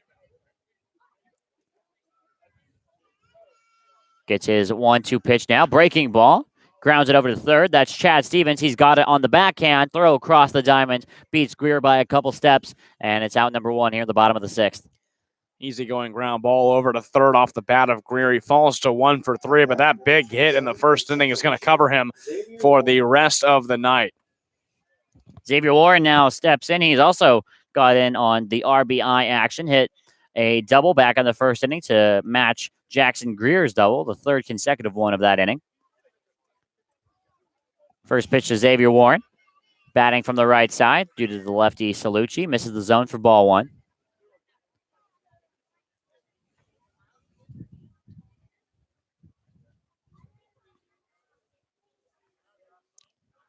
Xavier Warren waiting for his 1-0 pitch, and here it comes. That one just missed the zone downstairs. 2 balls, no strikes. And that account to the third baseman. Warren, a team-leading 7 RBIs. He tacked on 1 earlier in the game. A streaky hitter he has been throughout the whole year. Here's a 2 to Warren. This one down and in. Skips past the catcher. And now we have a 3-0 count here to Xavier Warren. You mentioned he does have that streaky sense about him. Went 1 for 4 last night. Here's the 3-0 to Xavier Warren, and it's a 4-pitch walk. So Warren walks here in the bottom of the 6th with 1 away. Oh, Braves get another runner on here in the bottom of the 6th inning. Just more insurance in what is most likely a done night for Mac Lardner. Braves have to hope their bullpen will secure this 3-1 lead, but a little insurance would not hurt at all. Especially when you're going up against one of the best hitting teams in the entire league. Nick Bruiser steps in. 0 for 2 with a pop-up and a fly-out. He squares to bunt, and he takes a ball on the first pitch from Salucci. Bruiser playing right field tonight. We've seen him both DH and started first, but he's getting his first go in the outfield. He's one of only 3 Braves to not reach base tonight yet. Perhaps he can change that here with 1 swing of the bat. 1-0 pitch. They're going to throw over to first base. Salucci already picked off Glowenke, but this time Warren gets back with a slide.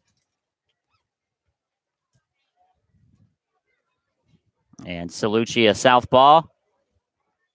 Always real tricky with the lefties. And their moves back over to first base. Here's the 1-0. Breaking ball, stayed high. Count now at 2 balls and no strikes.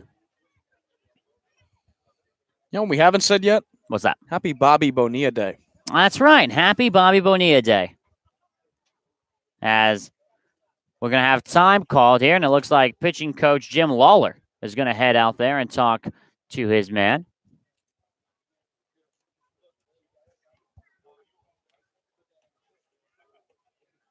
I believe, off the top of my head, I'm not sure if the numbers are correct. The Mets paying $16 million and some change to Bobby Bonilla. Spread out until 2035. Yeah. I believe that's the numbers. And instead of paying just, I believe it was like $5 million immediately, they'd rather pay 16 over 20 years. Well, he elected to have his pay spread out through time, and with an interest rate as well, the pay goes up. And Mets started paying him in 2011 and won't stop until 2035. Every year on July 1st, Bobby Bonilla gets paid an incredible amount of money for doing nothing. He might be the smartest businessman in baseball. 2-0 pitch, and we'll have a throw over to first base. Warren back in time with a slide. the Mets right now over in the bigs, not having the best of years. And it seems like it's become all too common for Mets fans. 2 to Bruiser. That one's in the zone, right at the knees. 2 balls and 1 strike now.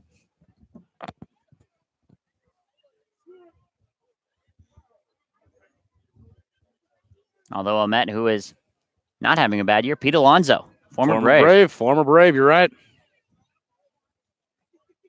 Having a solid season for them. 2 balls, 1 count. The count to Bruiser, and we'll have another throw over to first. They are worried about Warren over there on first base.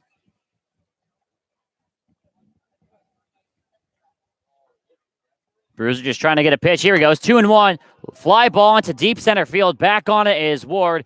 With his heels on the warning track, he's still drifting back, but finally makes the catch. Warren will go back to first base. It's a long fly out for Nick Bruiser.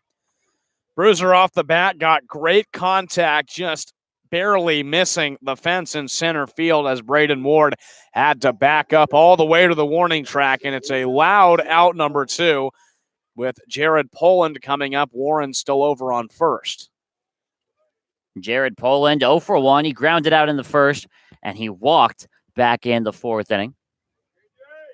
2 away here in the bottom of the 6th inning. The Braves on top of the Gatemen, 3-1. Braves trying to snap their 3-game losing streak. And Wareham came into this game arguably the hottest team in the Cape League at 4 out of their last 5 wins, I should say, as Poland looks at ball 1.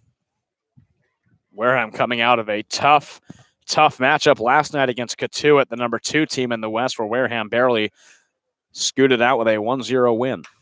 1-0 pitch, the ground ball right back up the middle, takes a bounce off the bag. Darren Baker got a glove on it. He didn't know where the ball was. Warren will advance to third because the ball just trickled out into center field real slowly, and the runners are now on the corners for the Braves off the Poland single. That was a great bounce. I'm not sure if it was off of Baker's glove or off the bag, but if that ball kept rolling without any interference, it would have gotten right to Ward, and Warren would have been stopped at second. But because it took that bounce, it stopped in shallow center field, and that allowed Warren to get all the way over to third and put a 4th run 90 feet away for McKenzie. A solid single for Poland, his first hit of the night, and the Braves' 6th hit. I think it hit off the bag and off of Baker's glove. Baker trying to make a diving play on the north side of second base. Jake McKenzie steps in. He swings at his first pitch. He pops it up, shallow center field. Sems, the shortstop, is under it, and he's got it for the 3rd out of the inning. So for the Braves, no runs off of 1 hit, no errors, 2 left on. We'll head to the top of the 7th, the final 3 innings. The Braves will bring in a new pitcher. It's Colby Dunlap. He's sent in to work the top of the 7th, and we'll come back with him kicking off that inning. You're watching it here on the Braves YouTube channel.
Welcome back to Dorn Park, top of the 7th inning. And as we mentioned, Colby Dunlop now coming into the game. The final look on the numbers for Mac Lardner. He threw 6 innings, 6 hits, only giving up 1 earned run, no walks, and 2 strikeouts. Another great performance out of the man from Gonzaga University. And now, Sam, it's Dunlop on the bump. Colby Dunlop from UConn, the rising junior, has appeared in 2 games so far, starting one of them, has an 0-1 record, a 4.05 ERA. On the season, has pitched 6 2/3 innings, allowing 8 hits, 4 runs, 3 of them earned, and only striking out 2. The last game that he saw action in was against YD last week, where he threw 3 innings in relief, allowing 1 hit and 1 strikeout to the Red Sox. So he comes in after a stellar start from Mac Lardner, looking to hold this Wareham lineup in check and preserve that 3-1 lead. He'll face Matt McLean. First pitch from Dunlop, and it's an excuse me swing that off the bat, fouls back into the screen. 0-1 the count. And this could be a big momentum shift for Wareham, with Bourne making a pitching change, Lardner dominating that lineup. And now with Colby Dunlop, if Wareham can get to him, they can come back from this 3-1 deficit. 0-1 pitch to McLean, paints the black on the outside corner. Beautiful pitch, and now he leads the count 0-2. Lardner, as it stands right now, in line for the win. It would be his first win on the season if the Braves are able to hold on. Here's the 0-2 from Dunlop. Pitch just misses down and out. Count now moves to a ball and 2 strikes.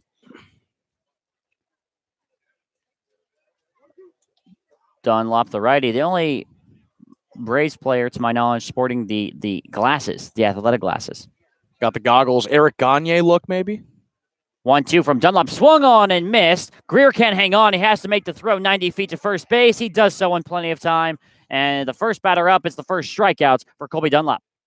That's certainly a confidence boost for Dunlop on the mound to strike out the first batter he faces. And just the third Wareham batter to strike out in this game comes off the hands of Colby Dunlop. Now Benjamin Sims steps in, the shortstop. Sims 0 for 2. Ground out to second, and then a line out to second, back on the 5th. First pitch to Sims, misses up and out for ball 1. You know, Eric Gagne tried to make a comeback a little while ago, like not like kind of recently. When you say a little, yeah, what's recently? Probably 2-3 years ago's max. Wow. Yeah. No, I don't. I didn't. 1-0 pitch, swung on and missed. Count goes to a ball and a strike. You know, Carlos Zambrano still playing baseball? No way. Where at? Independent League. In the Independent League, the Chicago Dogs. Wow. Oh, that team. Okay. It's been a while since he played. I bet it's been a while since you heard that name as well. Yeah. Here's the 1-1. Swung on and missed. Now the count moves to 1-2 on to Sims. I know, when I saw that, I was pretty taken aback as well. And get this, he's not necessarily a pitcher. He DHs a lot of the time with the Chicago Dogs. Doesn't surprise me because he was a very good hitting pitcher for the Cubs. Top of the 7th inning here. 3-1 lead for the Braves over the Gatemen. Here's the 1-2 pitch to Sims, and he fouls it straight back into the netting. Count will stay put.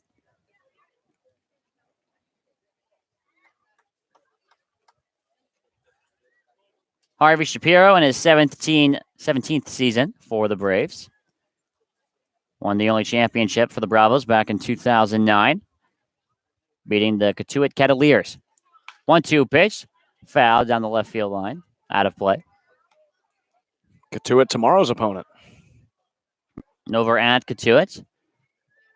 So the Braves, a quick stomp at home before getting 2 on the road, and then having the day off on July 4th, taking part in a couple city parades. 1-2 pitch. Sims in it. See you later. Benjamin Sims strikes out looking. It's back-to-back strikeouts for Colby Dunlop here in the top of the 7th. Dunlop so far shocking this Wareham lineup, coming out of the pen and throwing 2 quick strikeouts on McLean, and Sims, the 3rd best hitter in the Cape League. He retires him with a strikeout, and there's 2 nice outs here on the top of the 7th. Yeah, it falls on Cam Guangarena now to get things going in the top of the 7th inning. Guangarena struggling average-wise coming into tonight's game as he looks at the first pitch that misses the zone. Batting sub 200, but he's 2 for 2 with 2 singles tonight, Sam. Having a good performance to come back after that tough average underneath 200. Here's the 1-0. Swung on and missed. Nice breaking ball there from Dunlap. Count evens at a ball and a strike.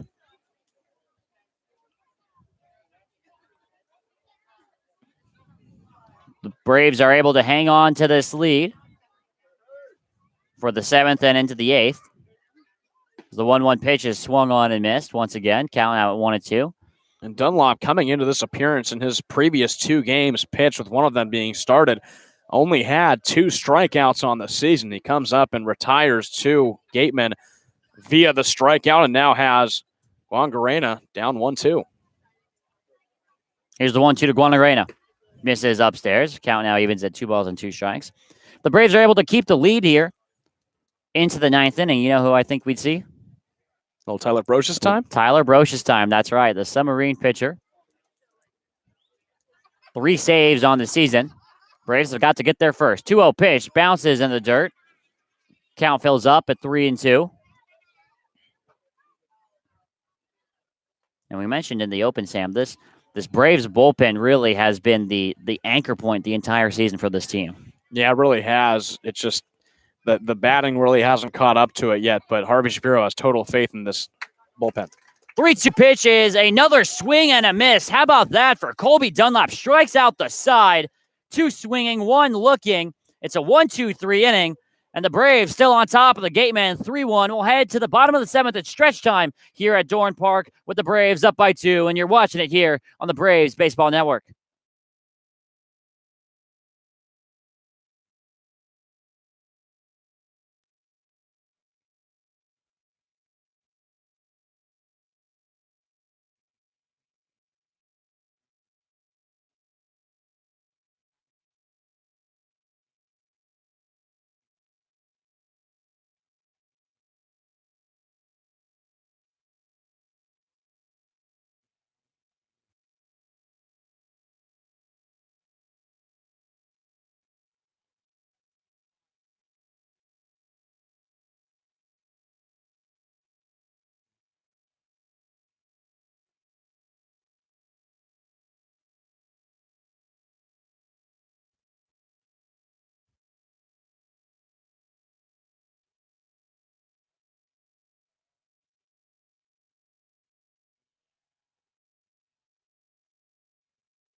Milton Cat, the Cape and Islands Caterpillar dealer, is proud to be a sponsor of today's game. For sales and renters of Caterpillar machinery, generators, and marine engines, visit miltoncat.com, your area cat dealer. And score 3-1 here in the bottom of the 7th inning between the Braves and the Gatemen.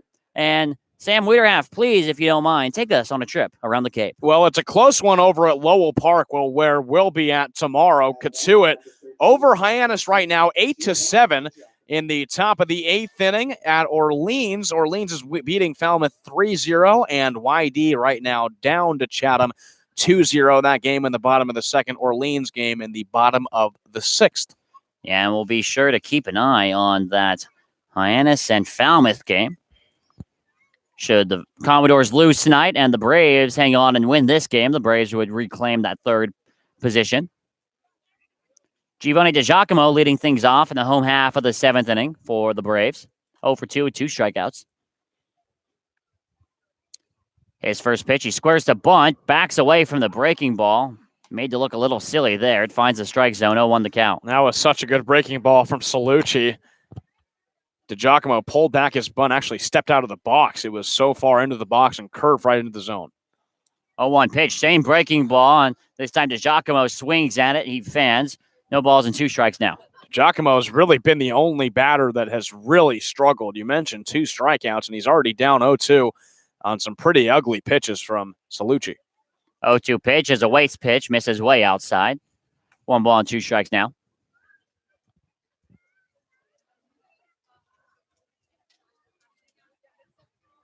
Salucci working fast here. Here's the 1-2.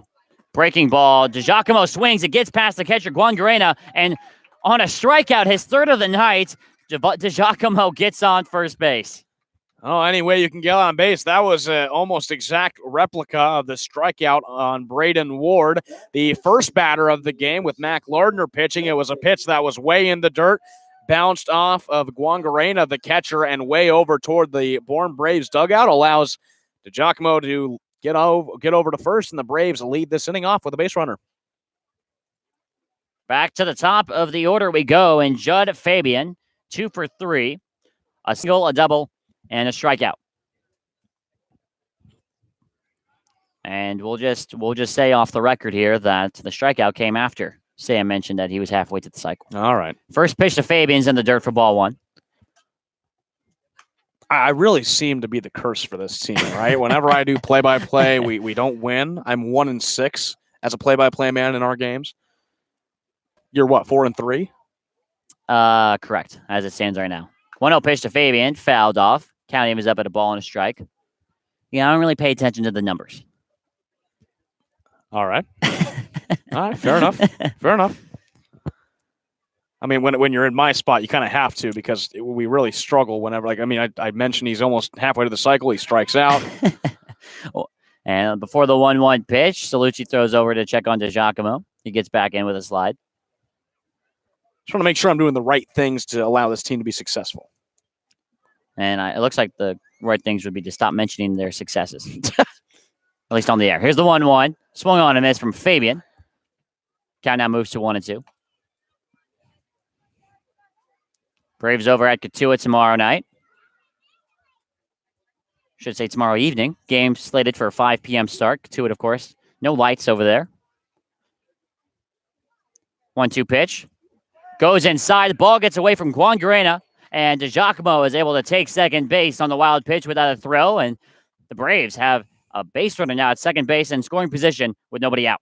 That ball actually almost hit the dirt and came up and hit Judd Fabian, but it just goes behind him. Guangarena gets out of his position to go save it, and DiGiacomo is now in scoring position, nobody out. This is almost an exact replica of the top of the first inning for Wareham. 2 balls and 2 strikes. The count to Judd Fabian. DiGiacomo, the runner on second. Pitch from Salucci, line drive into center field. Let's see if they try and score DiGiacomo. He's being given the stop sign from Harvey Shapiro down third as the relay throw comes in, cut off by Teeter. And it's a single from Judd Fabian. Runners on the corners now for the Bravos. I think DiGiacomo hesitated a little bit over at second off the bat from Fabian. Couldn't quite tell where it was going, but it ends up being an obvious single. DiGiacomo was originally given the wave home call by Harvey Shapiro. He ends up stopping him over at third. And runners at the corners now and a pitching change for the Wareham Gatemen. That's going to be it for Brendan Salucci. Yeah, so Salucci's nights come to an end, and Jerry Weinstein decides to go to the bullpen for the third time tonight. We'll take a quick break, and when we come back, the Braves have the runners on the corners here with nobody out in the bottom of the 7th inning, and you're watching it on the Braves Baseball Network.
Bottom of the 7th inning, and the Braves are in business. Runners on the corners here with the new pitcher, Tanner Bibby. From Cal State Fullerton, the right-handed pitcher, 6'2", 205. You mentioned from Cal State Fullerton. Actually has a 1-win, 1-loss record.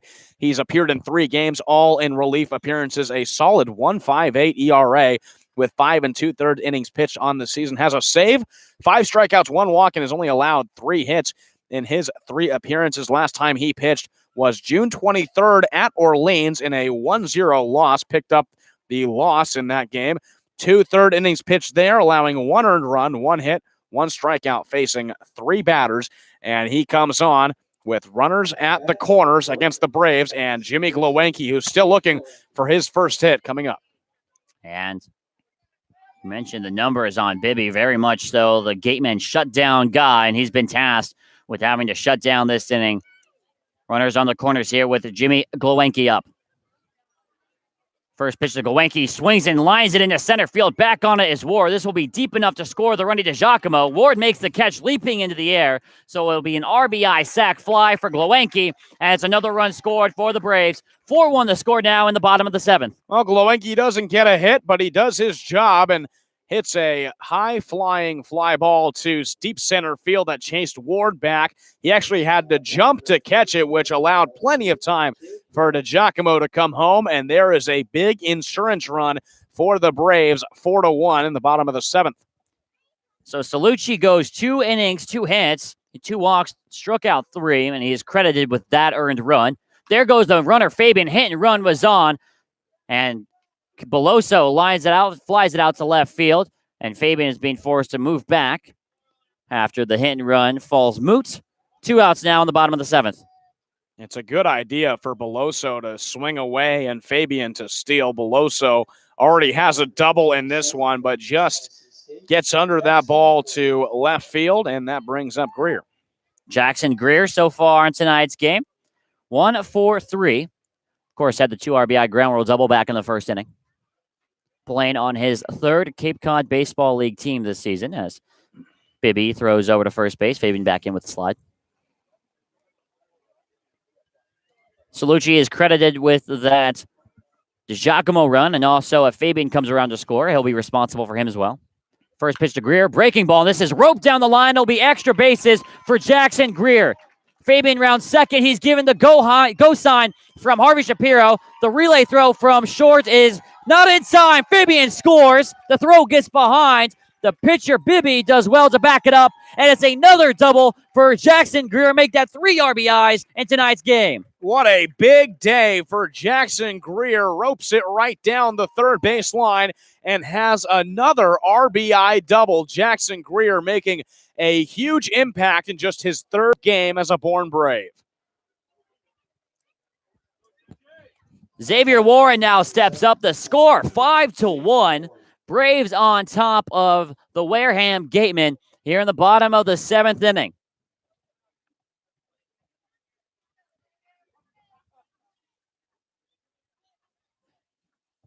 Bibby comes set, takes a look at Greer over on second base.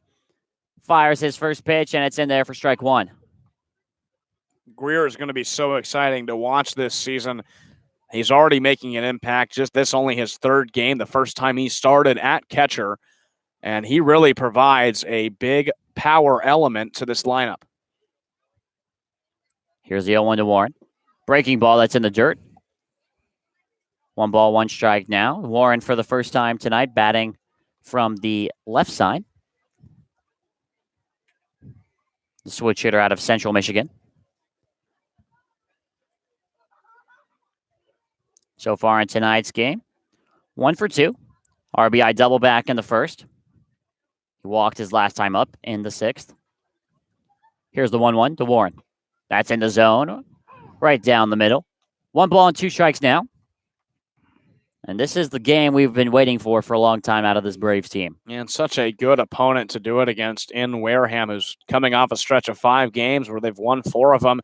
They come to Doran Park here, and the Braves explode for 5 runs. Here's the 1-2 to Xavier Warren. Ground ball up the middle. This will get through for a base hit. Greer is being sent home by Shapiro. Ward is going to come up throwing. The throw is not in time. Greer slides in safely home. on his side. Another RBI for Xavier Warren makes that his second today, and the Braves are on top 6-1 here in the bottom of the seventh. That play at home was very close with Jackson Greer just sliding under a wild throw from Braden Ward in center field, and Xavier Warren gets his second RBI on the day, and what a difference a night makes. It was 8 hits last night against Hyannis, where the Braves only scored 2 runs on a 2-run homer. Now, a night later, 9 hits with 6 runs. That's productivity. 2 3-1 innings are the difference tonight for the Braves. 3 in the first and now 3 in the seventh. First pitch to Bruiser is on the dirt for ball 1. And what a nice night of hitting for the Braves. 9 hits, making that 6 runs. Just a good performance. Nick Bruiser in the box out of Stanford. Bruiser has yet to join the party and get on base. He just fouls this one just barely down the third base line. Couple feet or so away from being another double there. But the count moves to 1 ball and 1 strike nonetheless.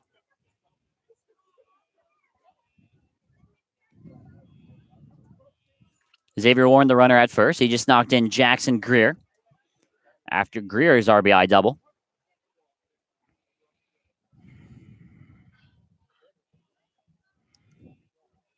Bibby is beaten up here in this 7th inning. Here's the 1-1. Breaking ball that misses the zone outside. 2 balls and 1 strike now.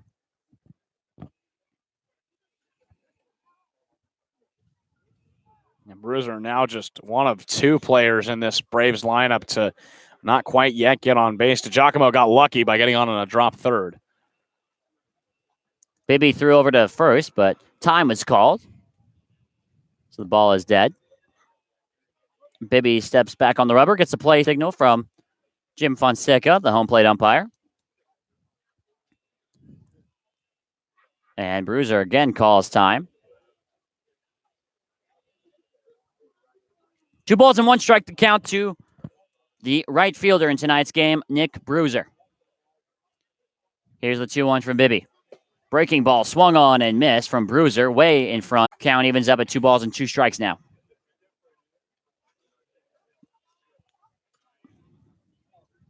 I think the Braves hitting has been so erratic, it actually sent off an alarm here at Upper Cape Technical High School. Yeah, something is buzzing over there. I'm not sure if it's a car or something in the actual building. Here's the 2-2. Chopper to third base. That's Chad Stevens. He's got it on the run. Nice play.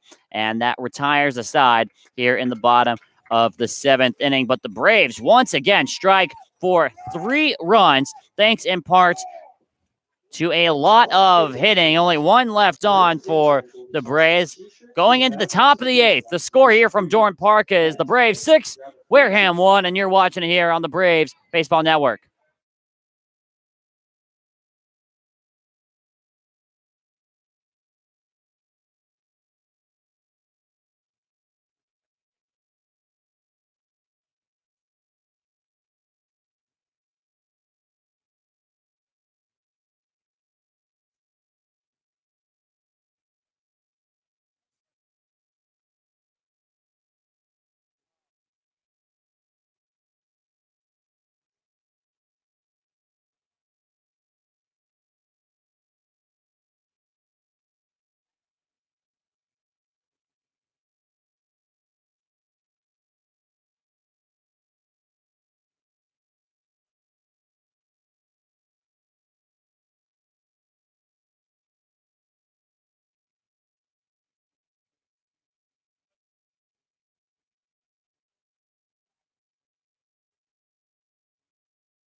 Top of the 8th inning. Braves on top of the Gatemen. 6-1 here. After the 3-run bottom of the 7th. Colby Dunlop still on the bump for the Braves. Faces 8-9-1. And Chad Stevens will be first up to lead off. Stevens 0 for 2 with the ground out and a flyout. His first pitch from Dunlop in the zone for strike one. You have to think after a performance like tonight that this could be the everyday lineup that Harvey Shapiro might be rolling out with day in and day out. New faces coming in and out, players getting released. This team finally seems set, and this has been a solid day so far. Smith is outside. Count evens up at a ball and a strike.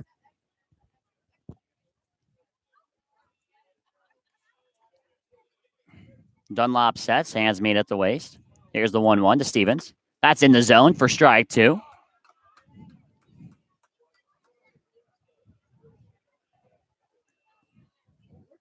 Colby Dunlop pitching very effectively so far. Struck out the side back in the 7th inning.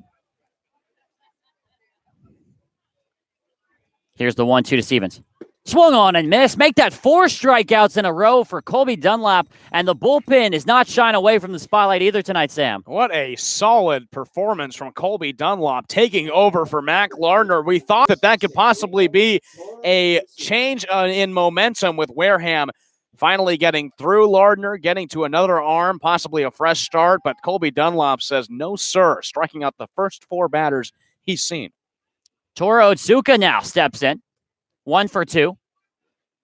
His first pitch, this will end the strikeout streak. It's popped up into shallow center field. Glowacki going back on it, and he makes the catch for a quick out number 2.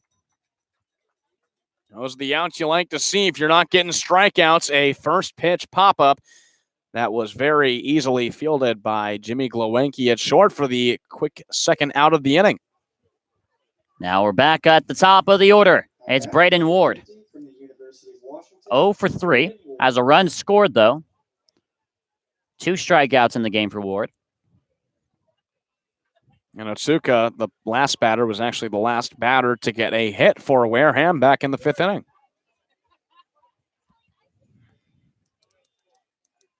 Here's the pitch from Dunlop to Ward. Swung on and missed for strike 1.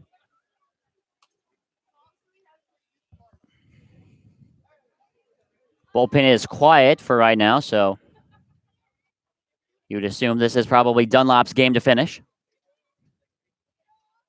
Here's the 0-1. Fouled off the netting, heads up. I almost was able to make a play on that. 0-2 the count. Yeah, maybe preserving Brocious for another appearance tomorrow against Catuit or possibly against Wareham the next day if the time is right.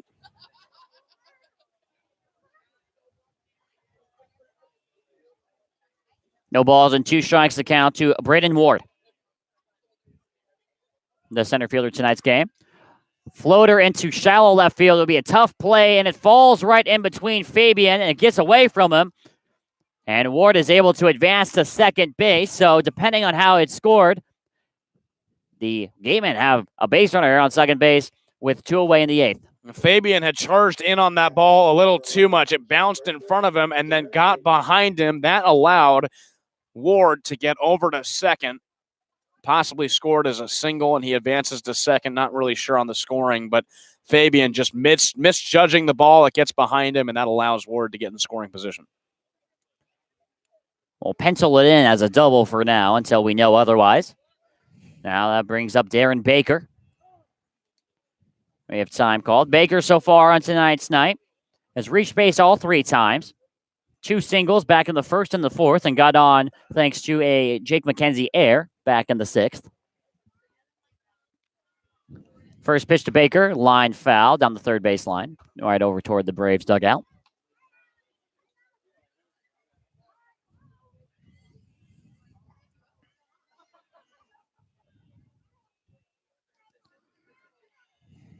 Dunlop only giving up 1 hit throughout his first 1 2/3 innings of work. And that 1 hit right now standing on second base. Here's the 0-1. Line foul over the netting. 0-2. And I just want to say, right after you mentioned Otsuka was the only person to get a hit in the 5th inning, Braden Ward doubles. Wow. Yeah, we need a nickname for this. I mean, there's, you have your classic commentator's curse. Usually I'm used to the Joran Jinx. We'll think of something. Yeah, we'll think of We'll something. think of something. We got a lot of we season don't left. have to, though. Oh, no, but We don't. we'll sleep on it. We'll sleep on one. It's all right. We'll figure it out. Just want to enjoy myself, man. It's supposed to be the summer of my life right here. Sheesh. And right now, the Braves arguably playing their best game of the season. Oh, this has been by far. Against the very good Wareham Gatemen. 0-2 just misses the zone. Baker survives for another pitch. Right now, as it stands, the Gatemen have a 9-point lead over the Braves from first to fourth. Wareham sitting on 19 and the Braves on 10. Here's the 1-2 to Baker. That one's low. Count evens at 2 balls and 2 strikes. Again, the Braves, of course, will be keeping a close eye on the Hyannis games and the Falmouth games tonight. If the Braves are able to hang on and win this one and Falmouth lose, the Braves will take the third spot.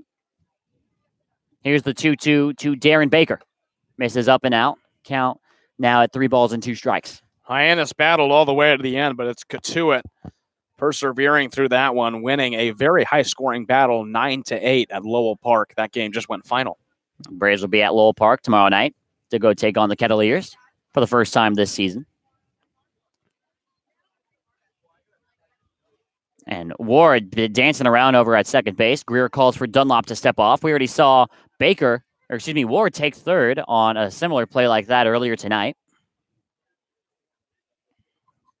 Dunlop sets here. 3 balls, 2 strikes with 2 outs here in the 8th. Here's the payoff pitch. Swung on and missed.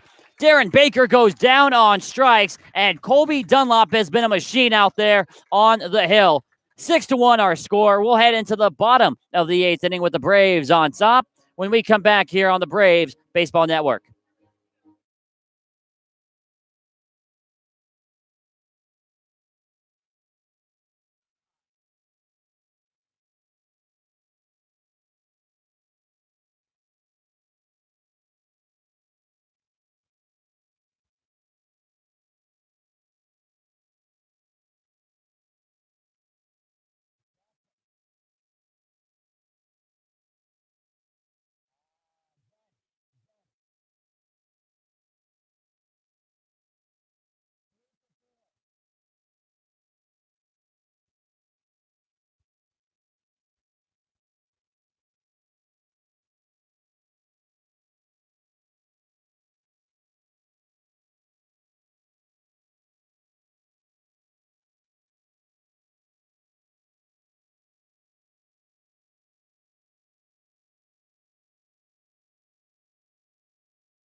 Welcome back to Dorn Park. 6-1 lead for the Braves over the Wareham Gatemen.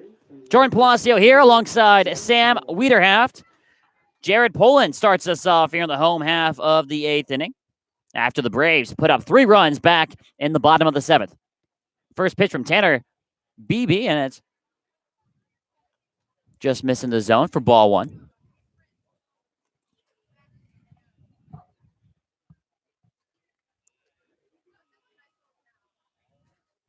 Here's the 1-0 from Bibby. Breaking ball, that finds the zone on the outside half. Count even, so ball and a strike.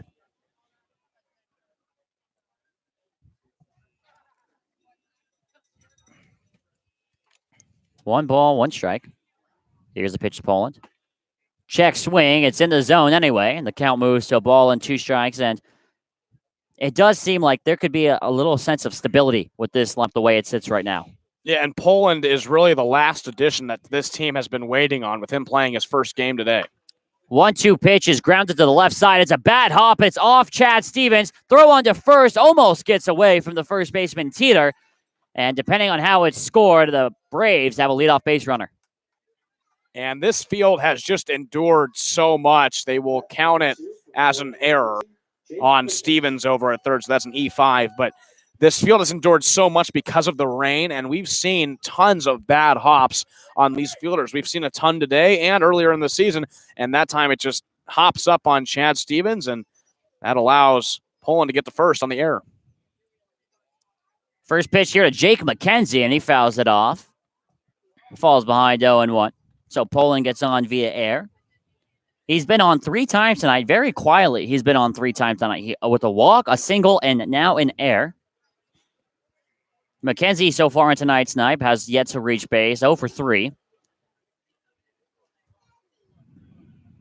His 0-1 pitch in the zone for strike 2. I see a motion in the bullpen that is sort of like a submarine. Tyler Brocious warming up, the closer. It looks like Kieran Shaw also warming up. So if Dunlop's day has come to an end, it's been an incredible performance out of him. Here's the 0-2 to Jake McKenzie. That's in the zone. Strike 3. McKenzie goes down looking and on 3 pitches for the first out in the bottom of the 8th. Only Brave that hasn't got on base besides Nick Bruiser is Jake McKenzie. He goes now 0 for 4, a strikeout, 2 flyouts, and a ground out. Not his night, but in the field, he's made some pretty good plays.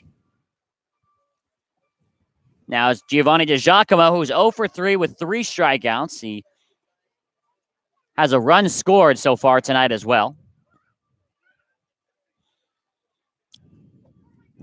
Part of that 3-run 7th inning. His first pitch from Bibby is down low for ball 1. As we've realized it's a fire alarm that's going off at Upper Cape Tech, and the fire department is here. Because these bats are on fire. I was going to say it, and I backed away from it, and I'm glad you said it. Yeah, no problem. Here's the 1-0 to DiGiacomo. Line to the third base side. Gets past the outstretched glove of Chad Stevens. DiGiacomo got his first hit of the night on the ground ball that found the hole. Runners on first and second now for the Braves here in the bottom of the 8th. With DiGiacomo's hit, that makes this just a great night up and down the lineup. DiGiacomo, the number 9 batter, finally gets his first hit on the ball game. So it's 3 strikeouts for him with a single. He ends it well. DiGiacomo on first. Poland at second. Back to the top with a 3 for 4, Judd Fabian. Yeah, Judd Fabian really seen the ball well, not only tonight, but last night at Hyannis as well. Went 2 for 4 in that one. Has the opportunity to now go 4 for 5. Jimmy Glowacki on deck. One of only 2 Braves who have not got on with a hit so far tonight. First pitch is a check swing that hits the bat foul. Fabian falls behind 0-1. Fabian with 2 singles and a double. And he scored a run in that last inning. Braves looking to pour it on here in the bottom of the 8th. Here's the 0-1. This one flied foul down the right field line. This will head into the woods, never to be heard or seen from again. Count now at 0-2. Well, that begs the question. If a foul ball falls in the woods and nobody's there to see it or hear it, did it really happen? See it, hear it, or retrieve it. Yeah. Here's the 0-2 to Fabian. Breaking ball just misses the zone there. He stays alive for another pitch. Ball and 2 strikes now.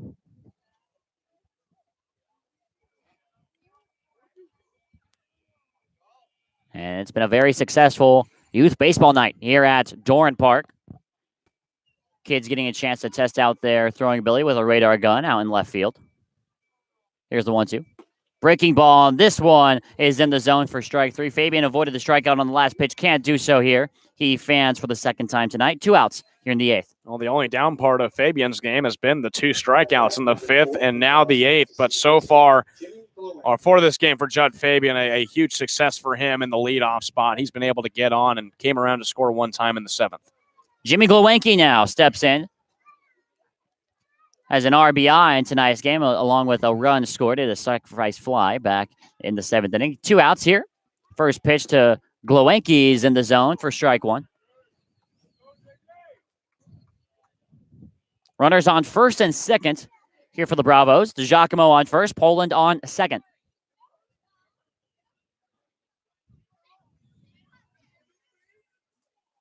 Here's the 0-1 to Glowacki. Breaking ball, and that catches the top of the zone for strike 2. Glowenke quickly now falls behind 0-2. Well, Glowenke's been able to have a solid game with an RBI on the sac fly last inning. Still has not been able to get a hit with a 4-game hit streak on the line. No balls, 2 strikes, 2 outs here in the bottom of the 8th inning. Runners on first and second. Here's the pitch to Jimmy Glowenke, and it's a waste pitch, way up and out. 1 ball and 2 strikes now. Braves looking to retake that 3rd spot in the West Division after losing 3 straight. Really played with something to prove here tonight. A sense of urgency. Here's the 1-2 to Glowenke. Breaking ball, and that's in there for strike 3. Glowenke goes down on strikes. And he's not very happy about it. He has a conversation with the home plate umpire. It's no runs for the Braves off of 1 hit, 1 error, and 2 left on base. We head to the top of the 9th. The Braves only 3 outs away, and we'll see if they can get them here on the Bourne Braves Baseball Network.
Top of the 9th inning, and the Braves with a 5-run lead over the Wareham Gatemen. 6-1 our score, and it's a familiar face and a familiar arm on the mound. Tyler Brocious. Brocious, the submarine pitcher out of Rhode Island, has not allowed a single hit during his summer stint so far. He's appeared in 4 games, a 0.00 ERA, pitching 5 1/3 innings so far as the Braves closer, and striking out 7, just walking 1. And he has tied for the league lead in 3 saves. Now, this is not a save situation. The last time the Braves had Brocious go out and close out a game was last week against Chatham, where he threw 1 inning, the final one, not allowing any hits, striking out 1, and collecting the save there against the Anglers. So he looks to shut the door here against the Wareham Gatemen and get the Braves' 6th victory of the season. Jacob Teeter due up. Brocious will have to do it against the 3, 4, or 5 spots, and Teeter looks at a first pitch that just misses the zone for ball 1.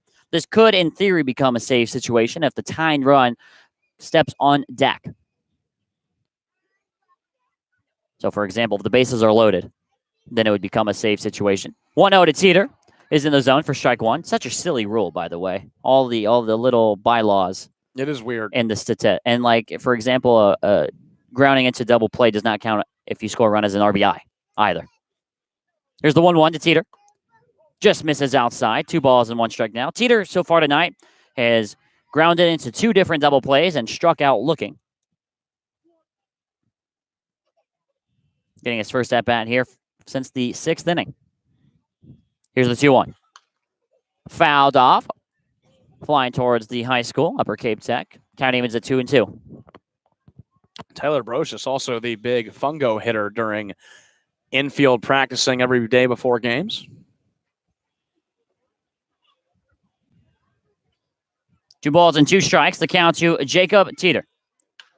This one flown out into center field. Back on it is DiGiacomo. He's under it, and he's got it for out number 1.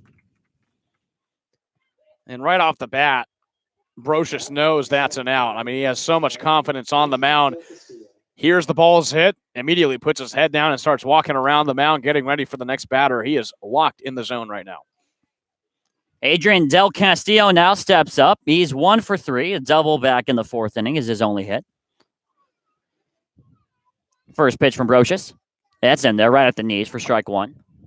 Brocious originally recruited as a center fielder, and you heard that here on a Braves broadcast back on last Wednesday night in that win against Chatham. Here's the 0-1 for Brocious. Outside. Count evens at a ball and a strike. Yeah, his coaches at Rhode Island decided to throw him in a bullpen for a session to see how it worked. His natural motion was a submarine motion and ended up going pretty well, and now he's in the Cape as a full-time pitcher. 1-1, just misses. Little down, little out. 2-1 the count now. And for Brocious, he said he can't even really imagine throwing the ball overhand anymore. That's just that submarine style is just where his mind goes. That's all he knows. Here's the 2-1. Fly ball, foul, down the third baseline. Heads up over by the concession stand. And the count once again evens to 2-2. And sometime by the end of the season, Sam, we'll have to get you with a chili dog.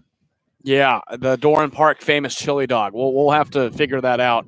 I haven't been able to make my way there yet. But maybe on a Before the Braves. Who knows? We'll try it out. Yeah. We'll try it out. Me and Carson Field might try one. Here's the 2-2. Just misses outside. Count fills up now. Carson Field, the beat reporter for the Braves, and also host of the Facebook Live show Before the Braves, every single pregame, half an hour from first pitch. Here's the payoff pitch from Brocious. This one popped into shallow left field. Tough play for Glowanki to go back. He's called off by Fabian, and he makes the catch for the second out in the inning. No, it was a little scary. It looked like Glowanki had it pretty routinely. He's talking with Fabian in left field right now. Fabian was running in extremely fast. It was a ball hit, not very hard to shallow left field, and Fabian just getting there in time to put it away for the second out, and it's one more out until the Braves have a solid victory here against the top team in the West. Matt McLean 0 for 3 in this game. 2 flyouts and a strikeout. Now stands as the Gatemen's last chance here. First pitch to McLean's right there, right on the outside half of the plate. Beautiful pitch from Brocious, and it's in for strike 1. McLean is 0 for 2 flyouts to right, a strikeout in the 7th inning. Much as this Wareham lineup is 0 for. Here's the 0-1. Swung on and missed, and that was a big swing from McLean as well. And the Braves here 1 strike away from winning their 6th game of the season. Brocious is extremely confident on the mound. He's worked through the first 2 batters, now just trying to finish off McLean and finish off this game. Here is the 0-2 from Tyler Brocious. And this is fouled right down the first base line, and we'll do things over at 0-2. The Braves put 3 in the first. They put 3 in the 7th to amass their 6 runs here tonight. Braves are 4-1 so far this season when scoring 3 or more runs. Here's the 0-2 from Tyler Brocious. Just missed the zone right below the knees. Didn't get the call. Count now at a ball and 2 strikes. This is the most runs the Braves have put on the board since June 15th in their first win of the season against Falmouth, where they put up 10. 1 ball, 2 strikes to count. To Matt McLean. Here's the pitch from Tyler Brocious. Swung on and missed. Put a bow on it. The Braves pick up their 6th win of the season, and the submarine sinks yet another ship. This time it's the Gatemen. The Braves get the win 6-1. A huge win for the Braves here at Doran Park, starting off a tough 3-game stretch against Wareham twice and against Cotuit tomorrow, and they grab the first game against the West-leading Wareham Gatemen 6-1 here at Doran Park. 10 hits for the Braves, accounting for 6 runs, and Jackson Greer, the big player of the game, 2 doubles for him, 3 RBIs. He gets it done. The Braves get it done. Oh, what a victory here at Doran Park for Bourne.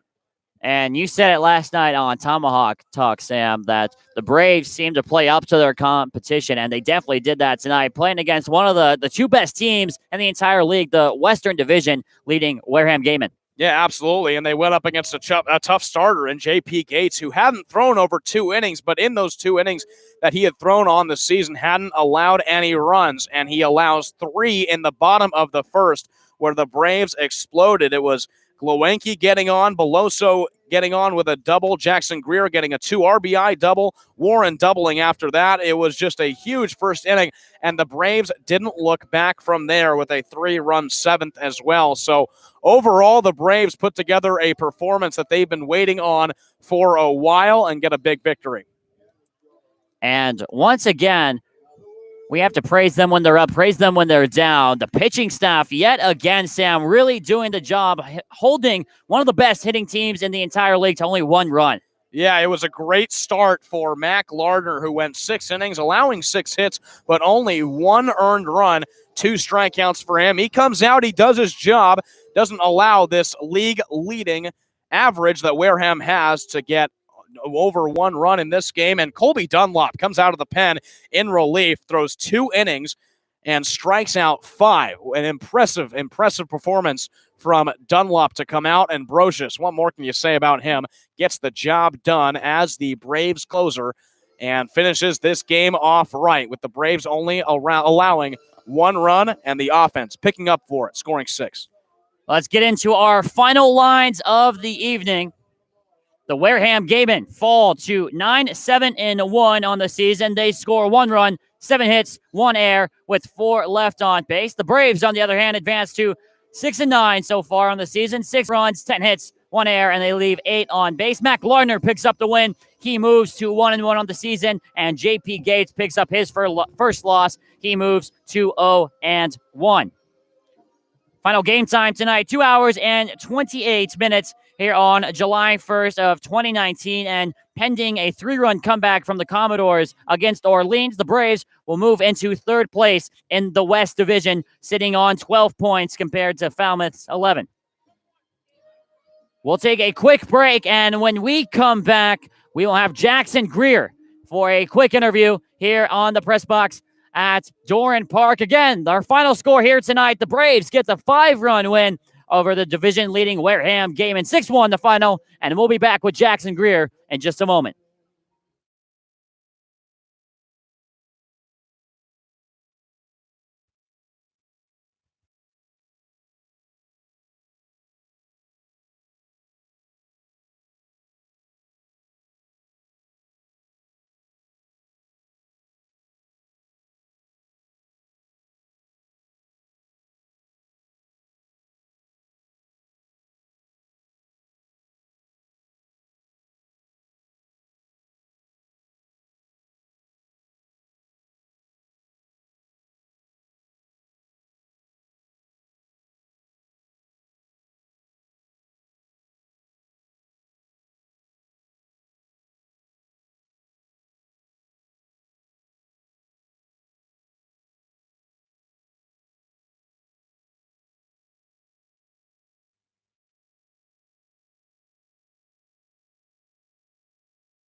Welcome back to the Braves Baseball Network. Jackson Greer joining us. And Jackson, we appreciate you stepping in. 2 for 4, a couple doubles, 3 RBIs. Man, what were you seeing up to the plate? How did it feel to knock those doubles? I was seeing beach balls, baby.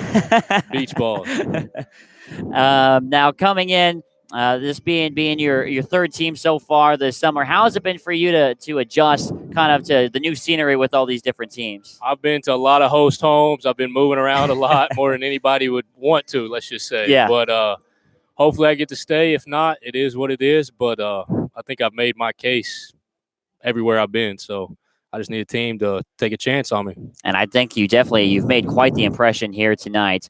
Be honest with me, on that first double, it looked like you were rounding second. You thought it was a home run. Tell me, off the bat, what were you thinking? Yeah, I thought it was for sure gone, but I guess I got to hit the weight room. Yeah. Did any of the guys ever tell you that on the way back into the dugout? Yeah, they did. They were getting on me a little bit, but it is what it is. And how is it? Tyler Broche is coming with that submarine motion. Have you ever caught someone like that before? I've caught one dude, but it wasn't definitely not like that. That dude is a stud. He's good. Yeah. He's good. Yeah. And if I told you he was recruited as a center fielder, what would you say? That's crazy. Right? That's crazy. That's actually who I'm staying with. That's my roommate. We sleep in the same room. Oh, is that right? Yeah. So developing that chemistry. I see. Definitely. Yeah. So now, going forward, when you have a game like this, what does that do for your confidence? How do you move forward, keep it going into the next game? I definitely try to stay even keel, but definitely bringing a swagger to the field for sure every day. I could absolutely tell. Every day. You have any when you have a good game like this, you have any superstitions? You wake up, do the same thing you did today, tomorrow? Well, the big thing about me moving and stuff, like I'm a big routine guy, so I try to get in the same routine every day. And it's just tough getting that routine, coming and playing in a different place. Everybody's got a different practice routine before the game. Right. And so it's kind of tough to get adjusted to, but I feel pretty like I'm getting a routine. Today I think was the first day I got in a real good routine, waking up about the same time, stuff like that. Right. Well, it was great to see from you, and you gave a much needed spark to this Braves team. And we'll thank you for stepping in. Two doubles, 3 RBIs. Jackson, it's a pleasure to have you on. Dude, I appreciate it. Yeah, I appreciate it. Absolutely. The Braves get the big 6-1 win over the Wareham Gatemen, the division leaders. That's it from us tonight. For Jackson Greer, I'm Jordan Palacio. Until next time, that's right. See you later here from Dorn Park.